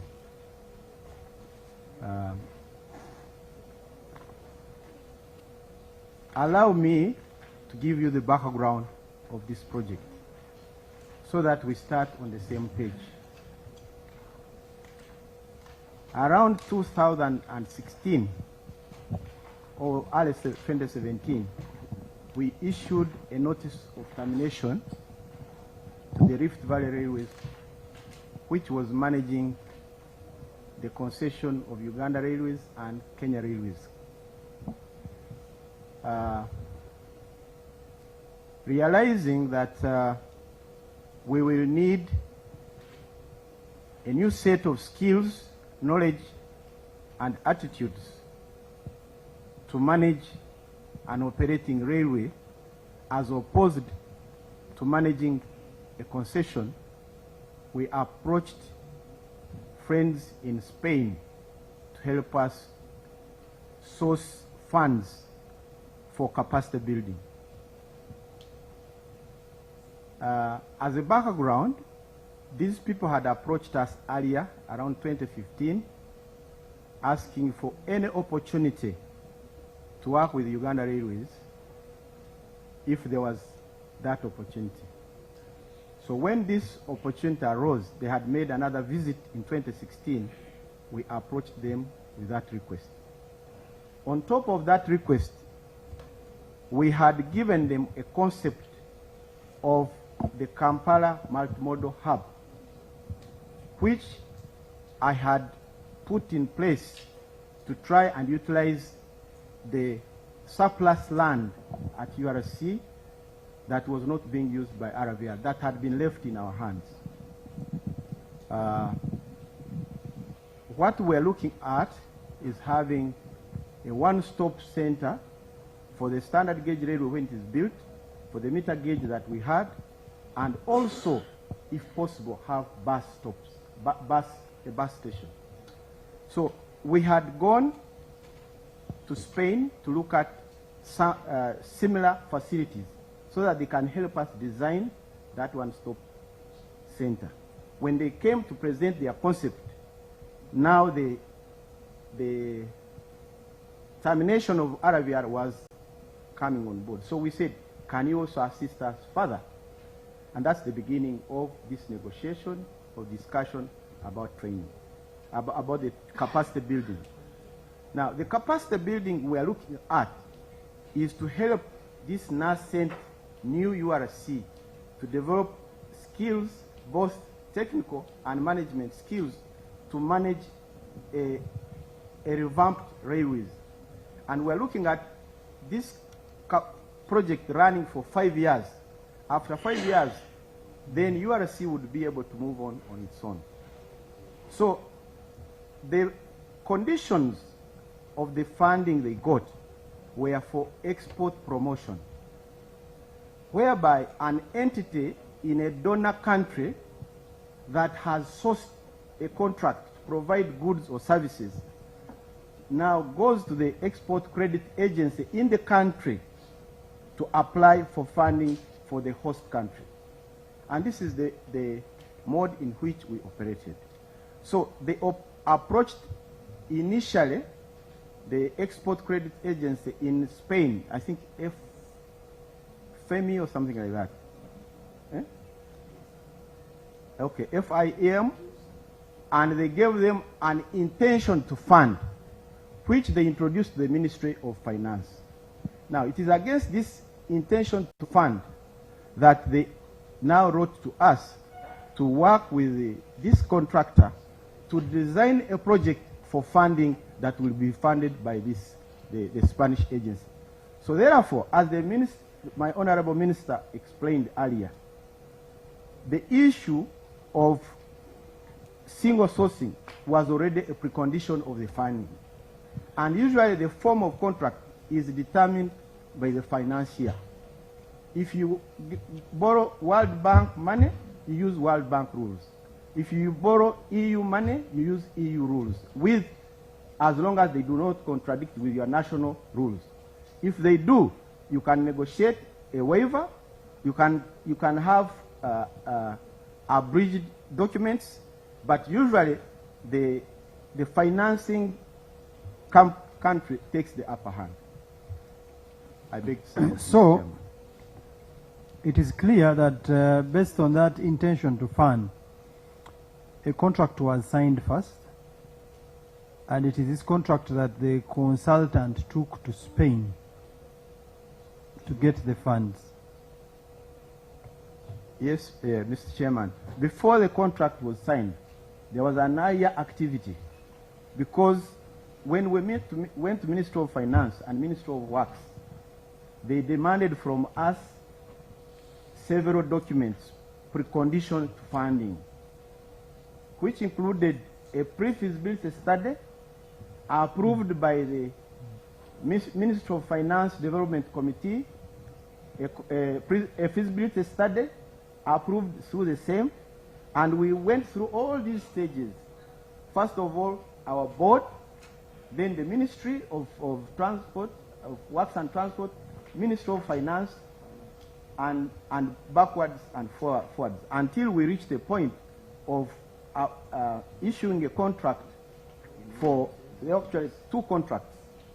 One contract was for the capacity building, which is training and design work. It actually involves two design components. One was for the multimodal hub. One was the preliminary design for rehabilitation of Kampala-Malaba line. And the other one, the third one, which was the major one, was the capacity building. Okay. Mr. Chairman, I want to give you another background. The discussions we held with Consul Trans and Imathia initially focused only on capacity building. When they went to the ministry, they accessed, or they were promised, money for the capacity building alone. But on our side, we thought it would be wise that we do not stop at capacity building, because I'm sorry to say, but most times capacity building is misunderstood and sometimes abused. So we said we cannot go to government and the people of Uganda to ask for money for just capacity building.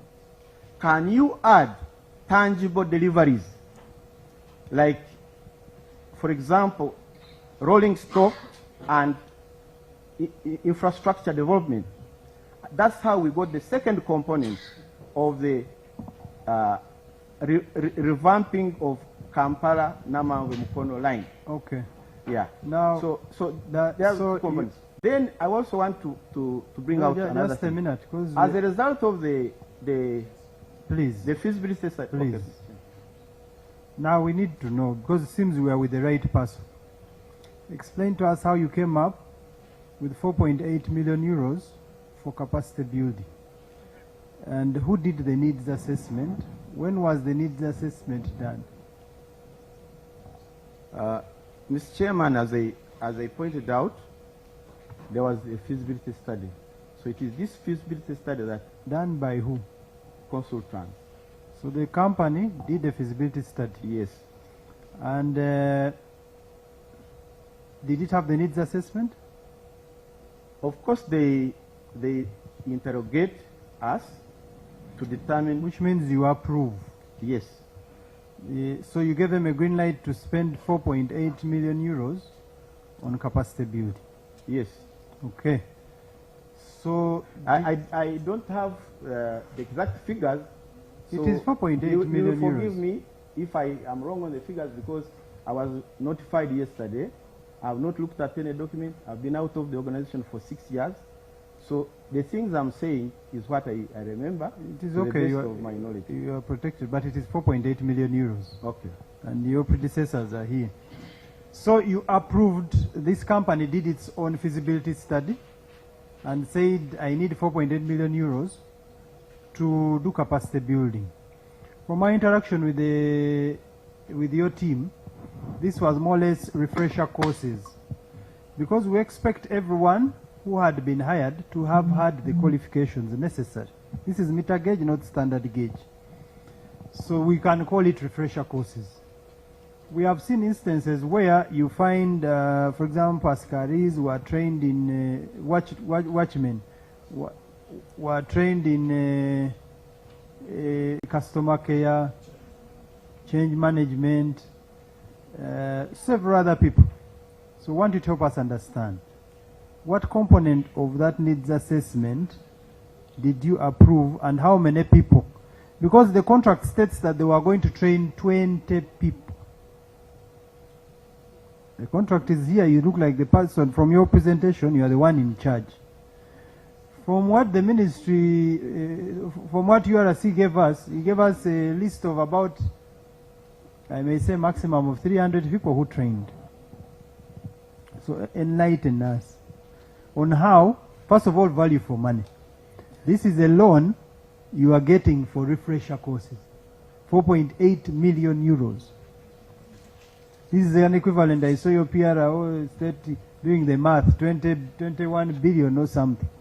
The PR, I saw them on X. What did you compute? 20 billion.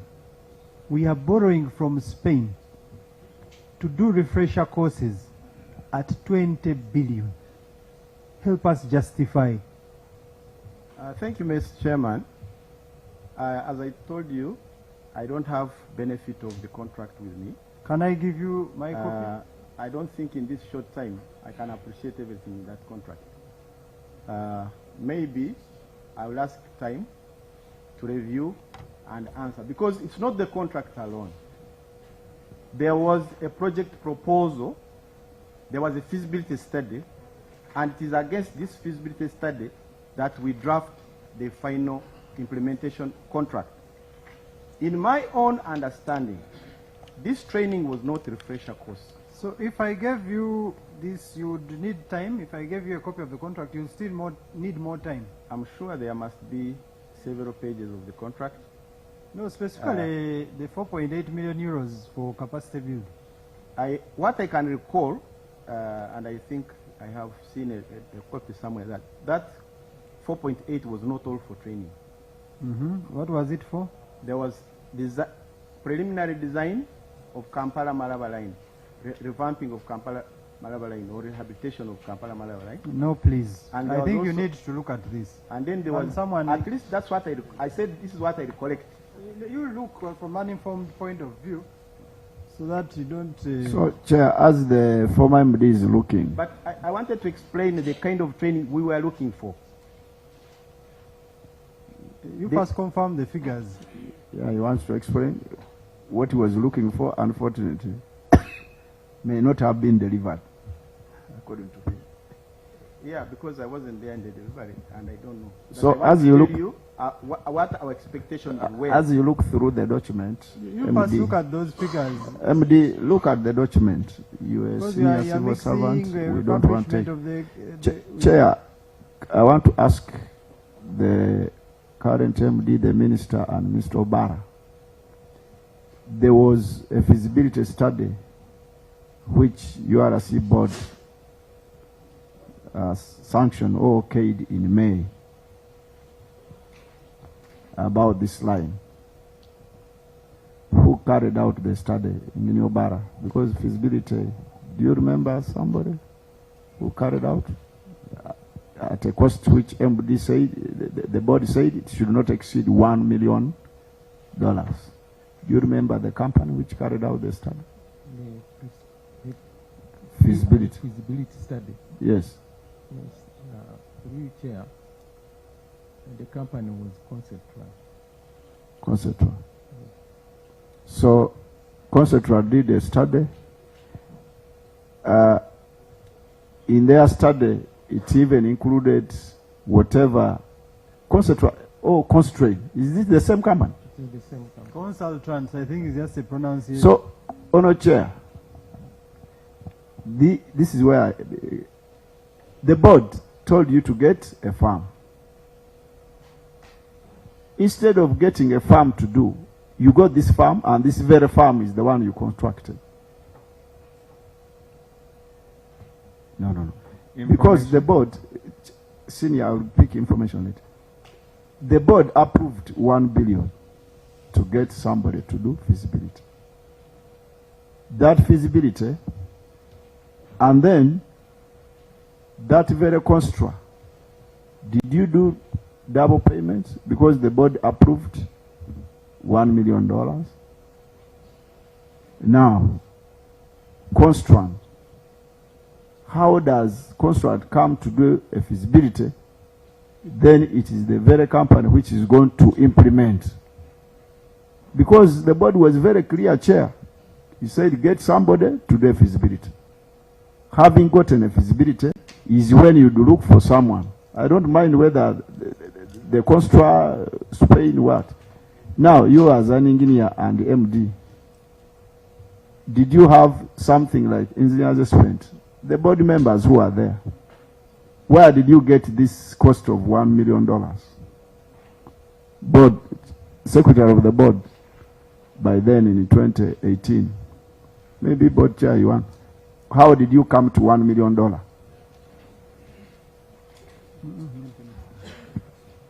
Thank you very much, Chair. But the deputy chair is worried about the engineer. He says, do you need to sit? Yeah, he's a senior, he can sit.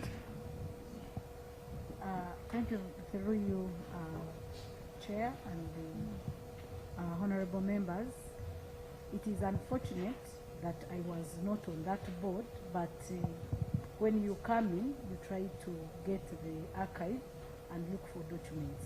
Actually, we have been having a problem of ministries appointing boards without considering the institutional memory.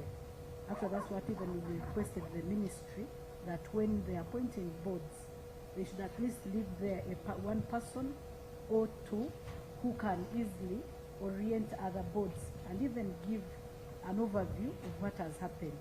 Unfortunately, this did happen for our board, which came in. So everything, we were just starting from zero. But when I was, going through the board decision, I think the MD and management tried to give me some documents, which I went through. The board indeed recommended for a feasibility study. It's not our board. It recommended for a feasibility study, but it did not particularly single out the company. It said procure a company to do a feasibility study of 1 million, but I could not get documents of that breakdown of 1 million. But I saw the resolution of the board. Yes, yes. Now, MOD, were you there? You are the secretary of the board then? I was the managing director. Yes. Yes. Is not the secretary? Is the... But the legal, where are you in all this? I don't know how you are was- comfortably quiet. The Yet legal you who was should, there you should then? actually be the one. The legal who was there? explain. Where is the legal? Then, the legal who was there? Where is she? You are there? Who was Thank you, there? Chair. The legal who was there was Miss Hopert Hyret Situ. She's around? No, she did not come. She did not come. Yes, please. So, Honour Chair, Ms. Obala, I see some construction here. As you are the civil person then? Yes.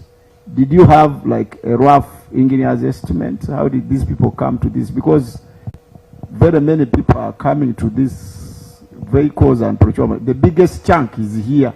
That's where my interest, Chair. I want to invest my interest. Did you have like an engineer's estimate?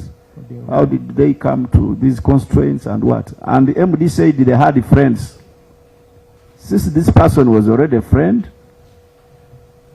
how come you paid a friend to do work which he's going to carry out?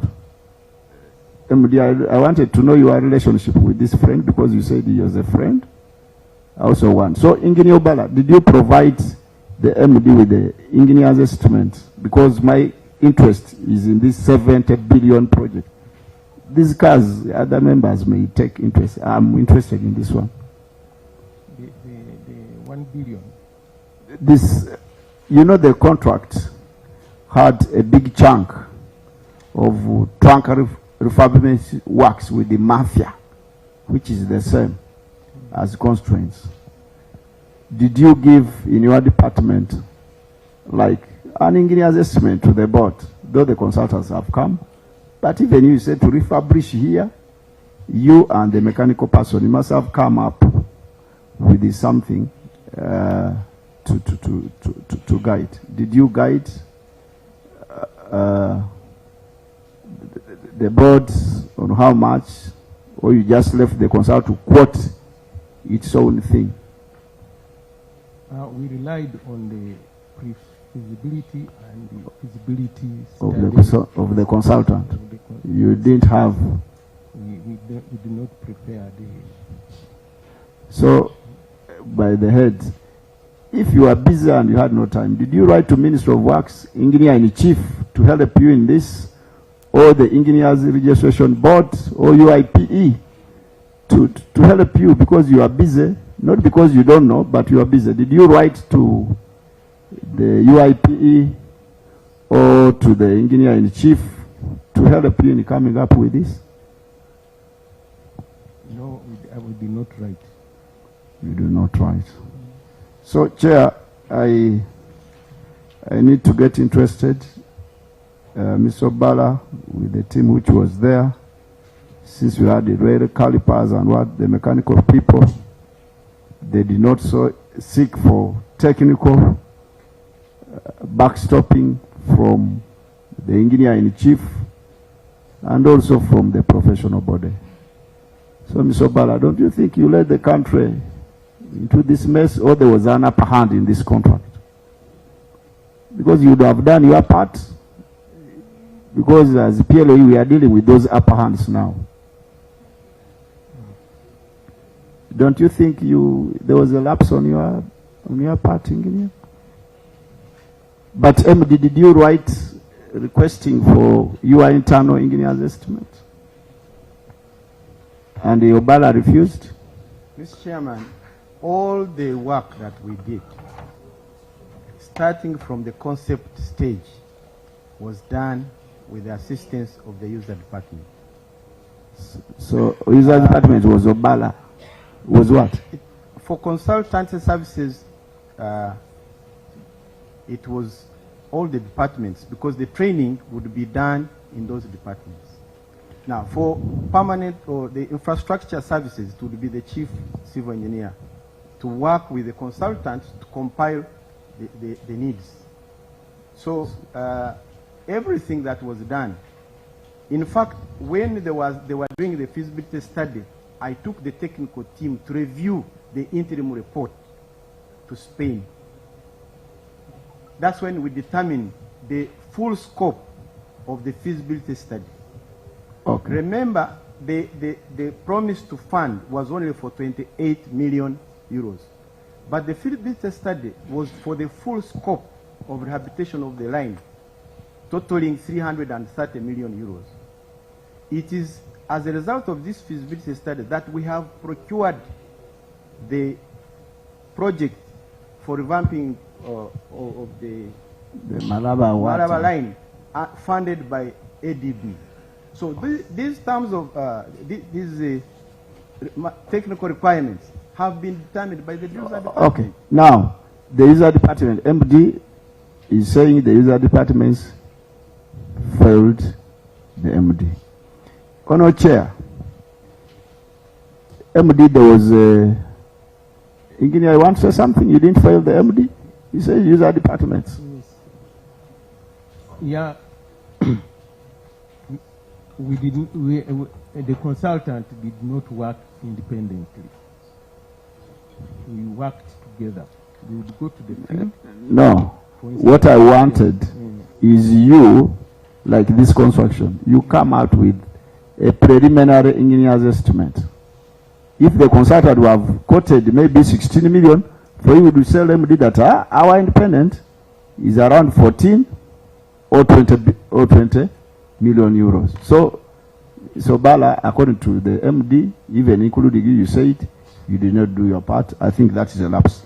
But Chair, MD now who changed the scope, because the minister said somebody in 2022 in February, they changed the scope and reduced it. Instead of the other side, they came to Mukono.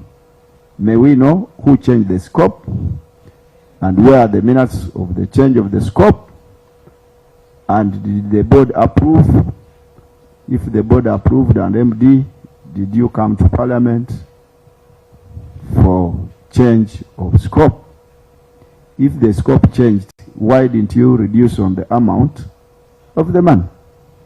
Because the minister was very clear that the scope was changed. Then, Chair, I wanted the contract and the performance report for the construction. I know that they have brought, because I'm interested in the construction. These cars, I may not fail grasp, but I'm interested in this one. So, MD, may I know why the scope changed? And who changed? Who authorized? Why did you change the scope? As we wind up, because yes. Members have to go for cookers. The original scope was Tororo, Malaba. and Kampala, Namamve. That was the original scope. The original was what? Tororo, Malaba, about Okay. 15 kilometers. And Kampala, Namamve, about 12 kilometers. Sorry. So they The, changed. the original scope was A total of 27. yeah, Tororo, Malaba, then Kampala, Namamve. Namamve. Okay, that was the scope. Yeah, that was the original scope. Why at the tail ends? Kampala, why not Jinja? Mentai? No, members, let me ask. Why did you choose the tail ends? Now, at that time, passenger services in Kampala, we are stopping in Namamve. So we wanted to cover that stretch. Then the stretch of Tororo, Malaba, was considered because that's where all the cargo and the traffic converges. Even when we, Engineer, maybe what you should say, do you have a report that guided your decision? To change the scope. Yeah, there was a justification written. Okay, can we have that report? Yeah, but So, I'm not in office, so Chair, I rely on. the thing had Tororo, the contract had Tororo Malaba also included. But here, in February, the relevant application was changed to Kampala Mukono. Yes. You left Now- out Tororo. Now And you said it is where they converge. Now, why Mukono was included? Because the corporation was to extend passenger services to Mukono. Honorable Saka, they should submit the report and you review it. So, Chair, I'll review, but Chair, the report had Tororo and here. Now, because the passenger, honorable members, unless this scope had that they are building houses, because a rail line which takes passengers, even passengers' weight is low. Honorable Waluswaka, you are making observations which should be done during Okay. report writing. I beg to submit. Thank you, Chair. MD, have you looked at the contract? This is the last. We need another day with the team. Next week, Tuesday, preferably, we'll discuss and communicate. Have you looked at the amount of money for capacity building? Yes, I have. Are you now comfortable? I'm knowledgeable, but I'm not comfortable because I haven't looked at the details of what that 4.8 stood for. But they are there. I opened the page for you even. There are many pages behind. No, which they have- brought the page. The page I have been given gives the amount. 4.8 and the details, how it was going to be spent. Yes, but the capacity building 4.8 has activities. All the and activities and under the- 4.8. And the outputs. I need to internalize with those outputs and see were But they I have within opened the page. our desires or not. How many people are you going to do capacity building for at this cost? Mr. Chairman, I cannot answer Okay, that let me question. help you because you're just avoiding responsibility. No, I'm not avoiding responsibility, Mr. Chairman. I am a very Page responsible person. 122, technical terms, bullet 3, capacity building. The consultant suggests for annual training program a scope between 4 to 6 courses a year. With a duration per course between 30 to 40 hours. Each course is limited to only 20 people. Mr. Chairman, what I wanted to bring out is this. You're saying that is saying 4 courses per year. If over 3 years, that would mean 12 courses. It's okay. That's a total of how many people? If it is 20, a minimum of 20 people per course, that would be 20 times 480 times 3 is 240. 240 persons. However, this depended, for example, on URC availing these 240 people. This depends on the courses that have been agreed by the user department and the people to be on those courses. Now, those details, I do not have them. But you are, the key, you are the accounting officer, you are the one who participated in this contract. Now we are looking for value for money. How can a government borrow 20 billion? The conversion was done by their PRO, but it is 4.8 million, but let me use Ugandan shillings. Borrow 20 billion to do refresher courses for a maximum of 240 people, because these are enshrined in this contract. What kind of value for money is there? Really, how could you as an accounting officer even think or envisage to go to Spain to borrow money to train refresher courses of 240 people maximum? Okay, Mr. Chairman, let me go back so that we are on the same page. URC was listed for concession in 1992. From 1992 up to the time of concessioning, training for specialists was curtailed.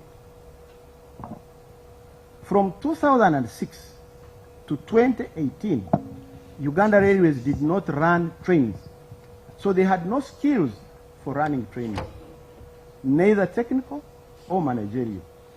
Uganda Railways of 2016 had a skeleton staff of about 20. We were going to inherit operations of which were being run by Rift Valley Railways, which Rift Valley Railways would go with its management.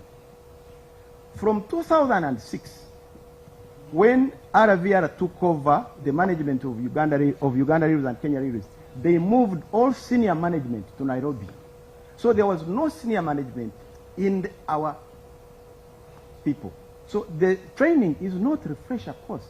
This was supposed to be fundamental, basic training for managers, advanced training for managers, basic training for technicians, and operating staff. That is one. Two, since 2006 to 2018, there had been so much advancement in technology for managing trains. This was supposed to be a chance for us to train people in the current technology of managing things. In fact, in the words of my former chairman, Mr. Hannington Karuhang, he told me, Charles, with due respect, the time you have spent, I don't think you can run trains. The time you have spent not running. So therefore, we need this training. So, Mr. Chairman, let us not think that this was for refresher training. Okay. There were no people to refresh. Just some clarification. Yes. So you are telling us, after the concession, the experts left, and you hired the people, from your submission means the people you hired didn't have the necessary skills. Two, you're also telling us this training was very good. It was going to equip these people with a very relevant knowledge to run these trains. A training of 1 day that does not have a degree, that does not have a certificate, because they told us some certificates, some trainings didn't get certificates. Members, you are here. So a training of 1 day would make an engineer a superstar to run a train if he could not run a train.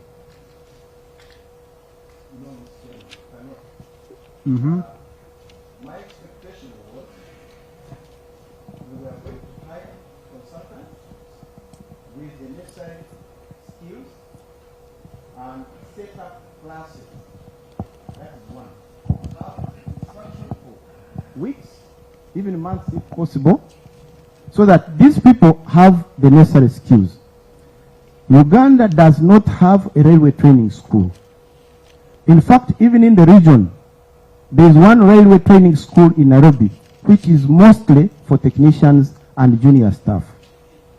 You see, you are engineer. I keep interrupting you Mr. because Chairman, you are not getting Mr. Chairman, that I am here. No. I'm bringing you to the reality. For you are giving us a very good story.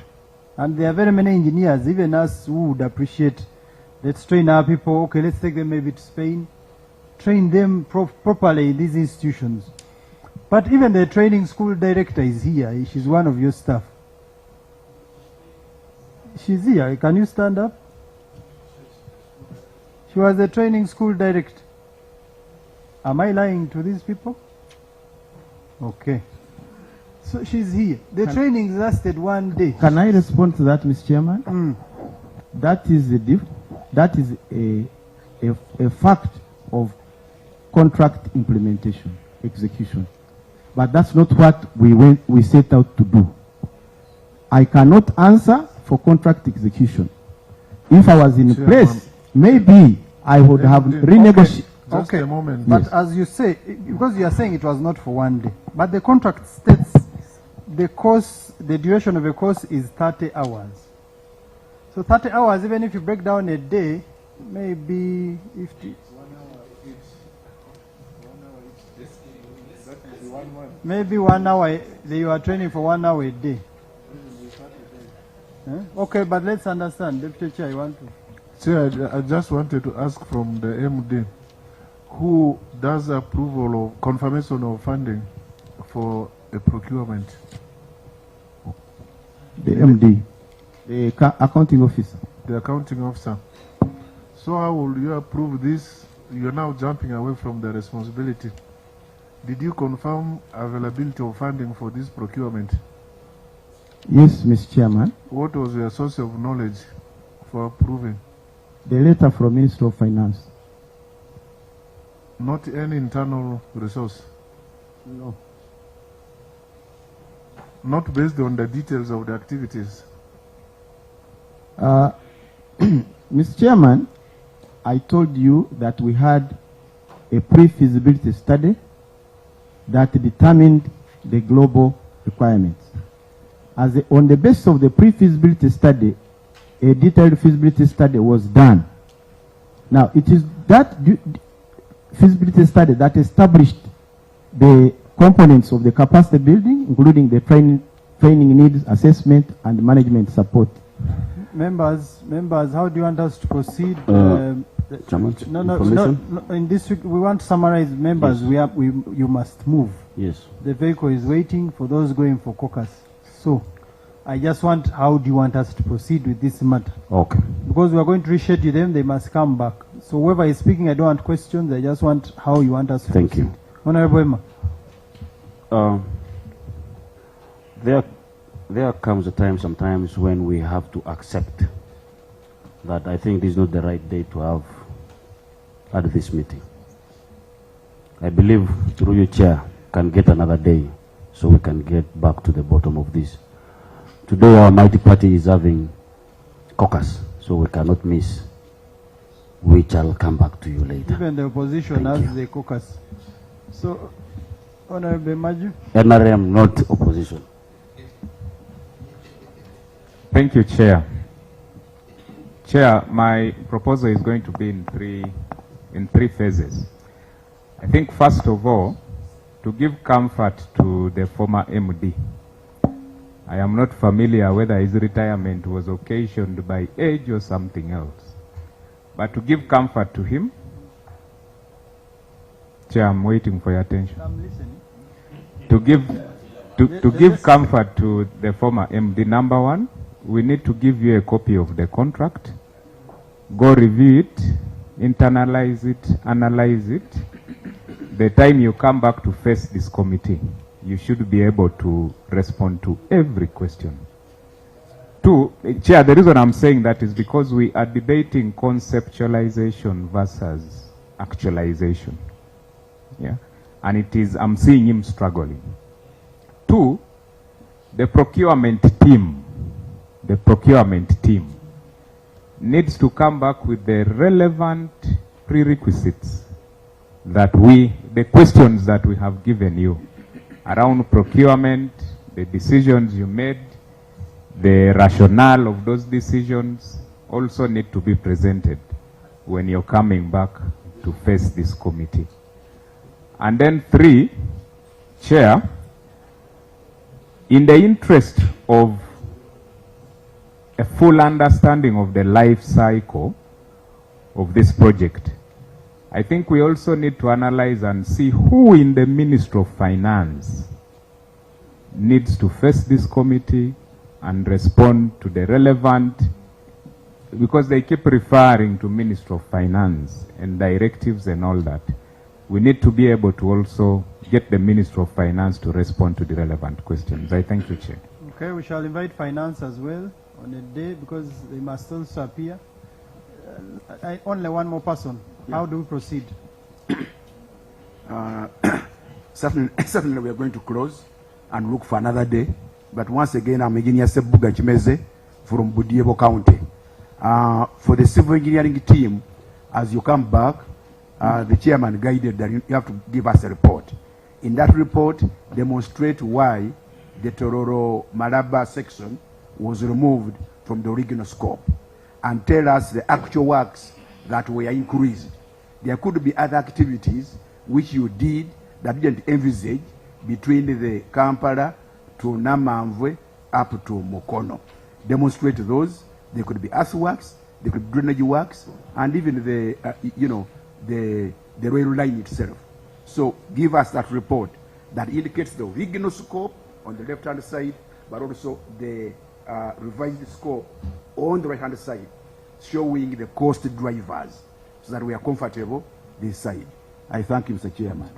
Chair, I beg your indulgence. I want the MD on this contract of 16 billion and the one of 16 million euros and the 3. If we could get the contract, then for the supplies, the invoices, the person who cleared the performance reports, the payment certificates, and the person, the consultant who cleared the payment, since he's the very one who did this. Chair, this is what I'm interested in. And I don't know if there was some value for money audit, our technical people. Since this has been an old thing, the report from the Auditor General on this very project, this is, Chair, what I wanted.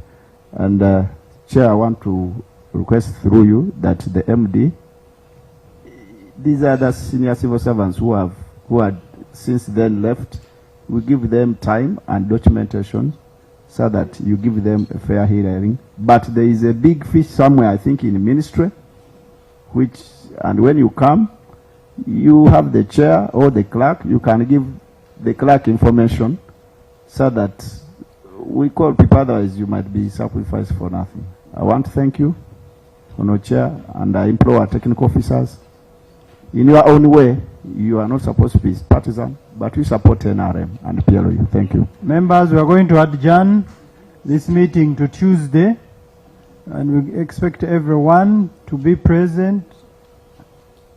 Pardon? Chair. Even those who have gone to police, we shall bring them. Chair, I've just been consulting with the MD. Tuesday, the team is appearing before the COSASE committee. So Wednesday? On Wednesday. Yeah. Wednesday it is. So Wednesday we have to start early because that will be the last meeting. So if you can be here by 8:30, because we have plenary and we need to expedite. So Wednesday everyone should come prepared to explain everything that has been said. So many of you have been comfortably seated behind. I believe you had come to respond to issues, and I believe next week you will. So I wish you a good afternoon, and thank you, Honorable Minister. We have concluded. You still want to speak?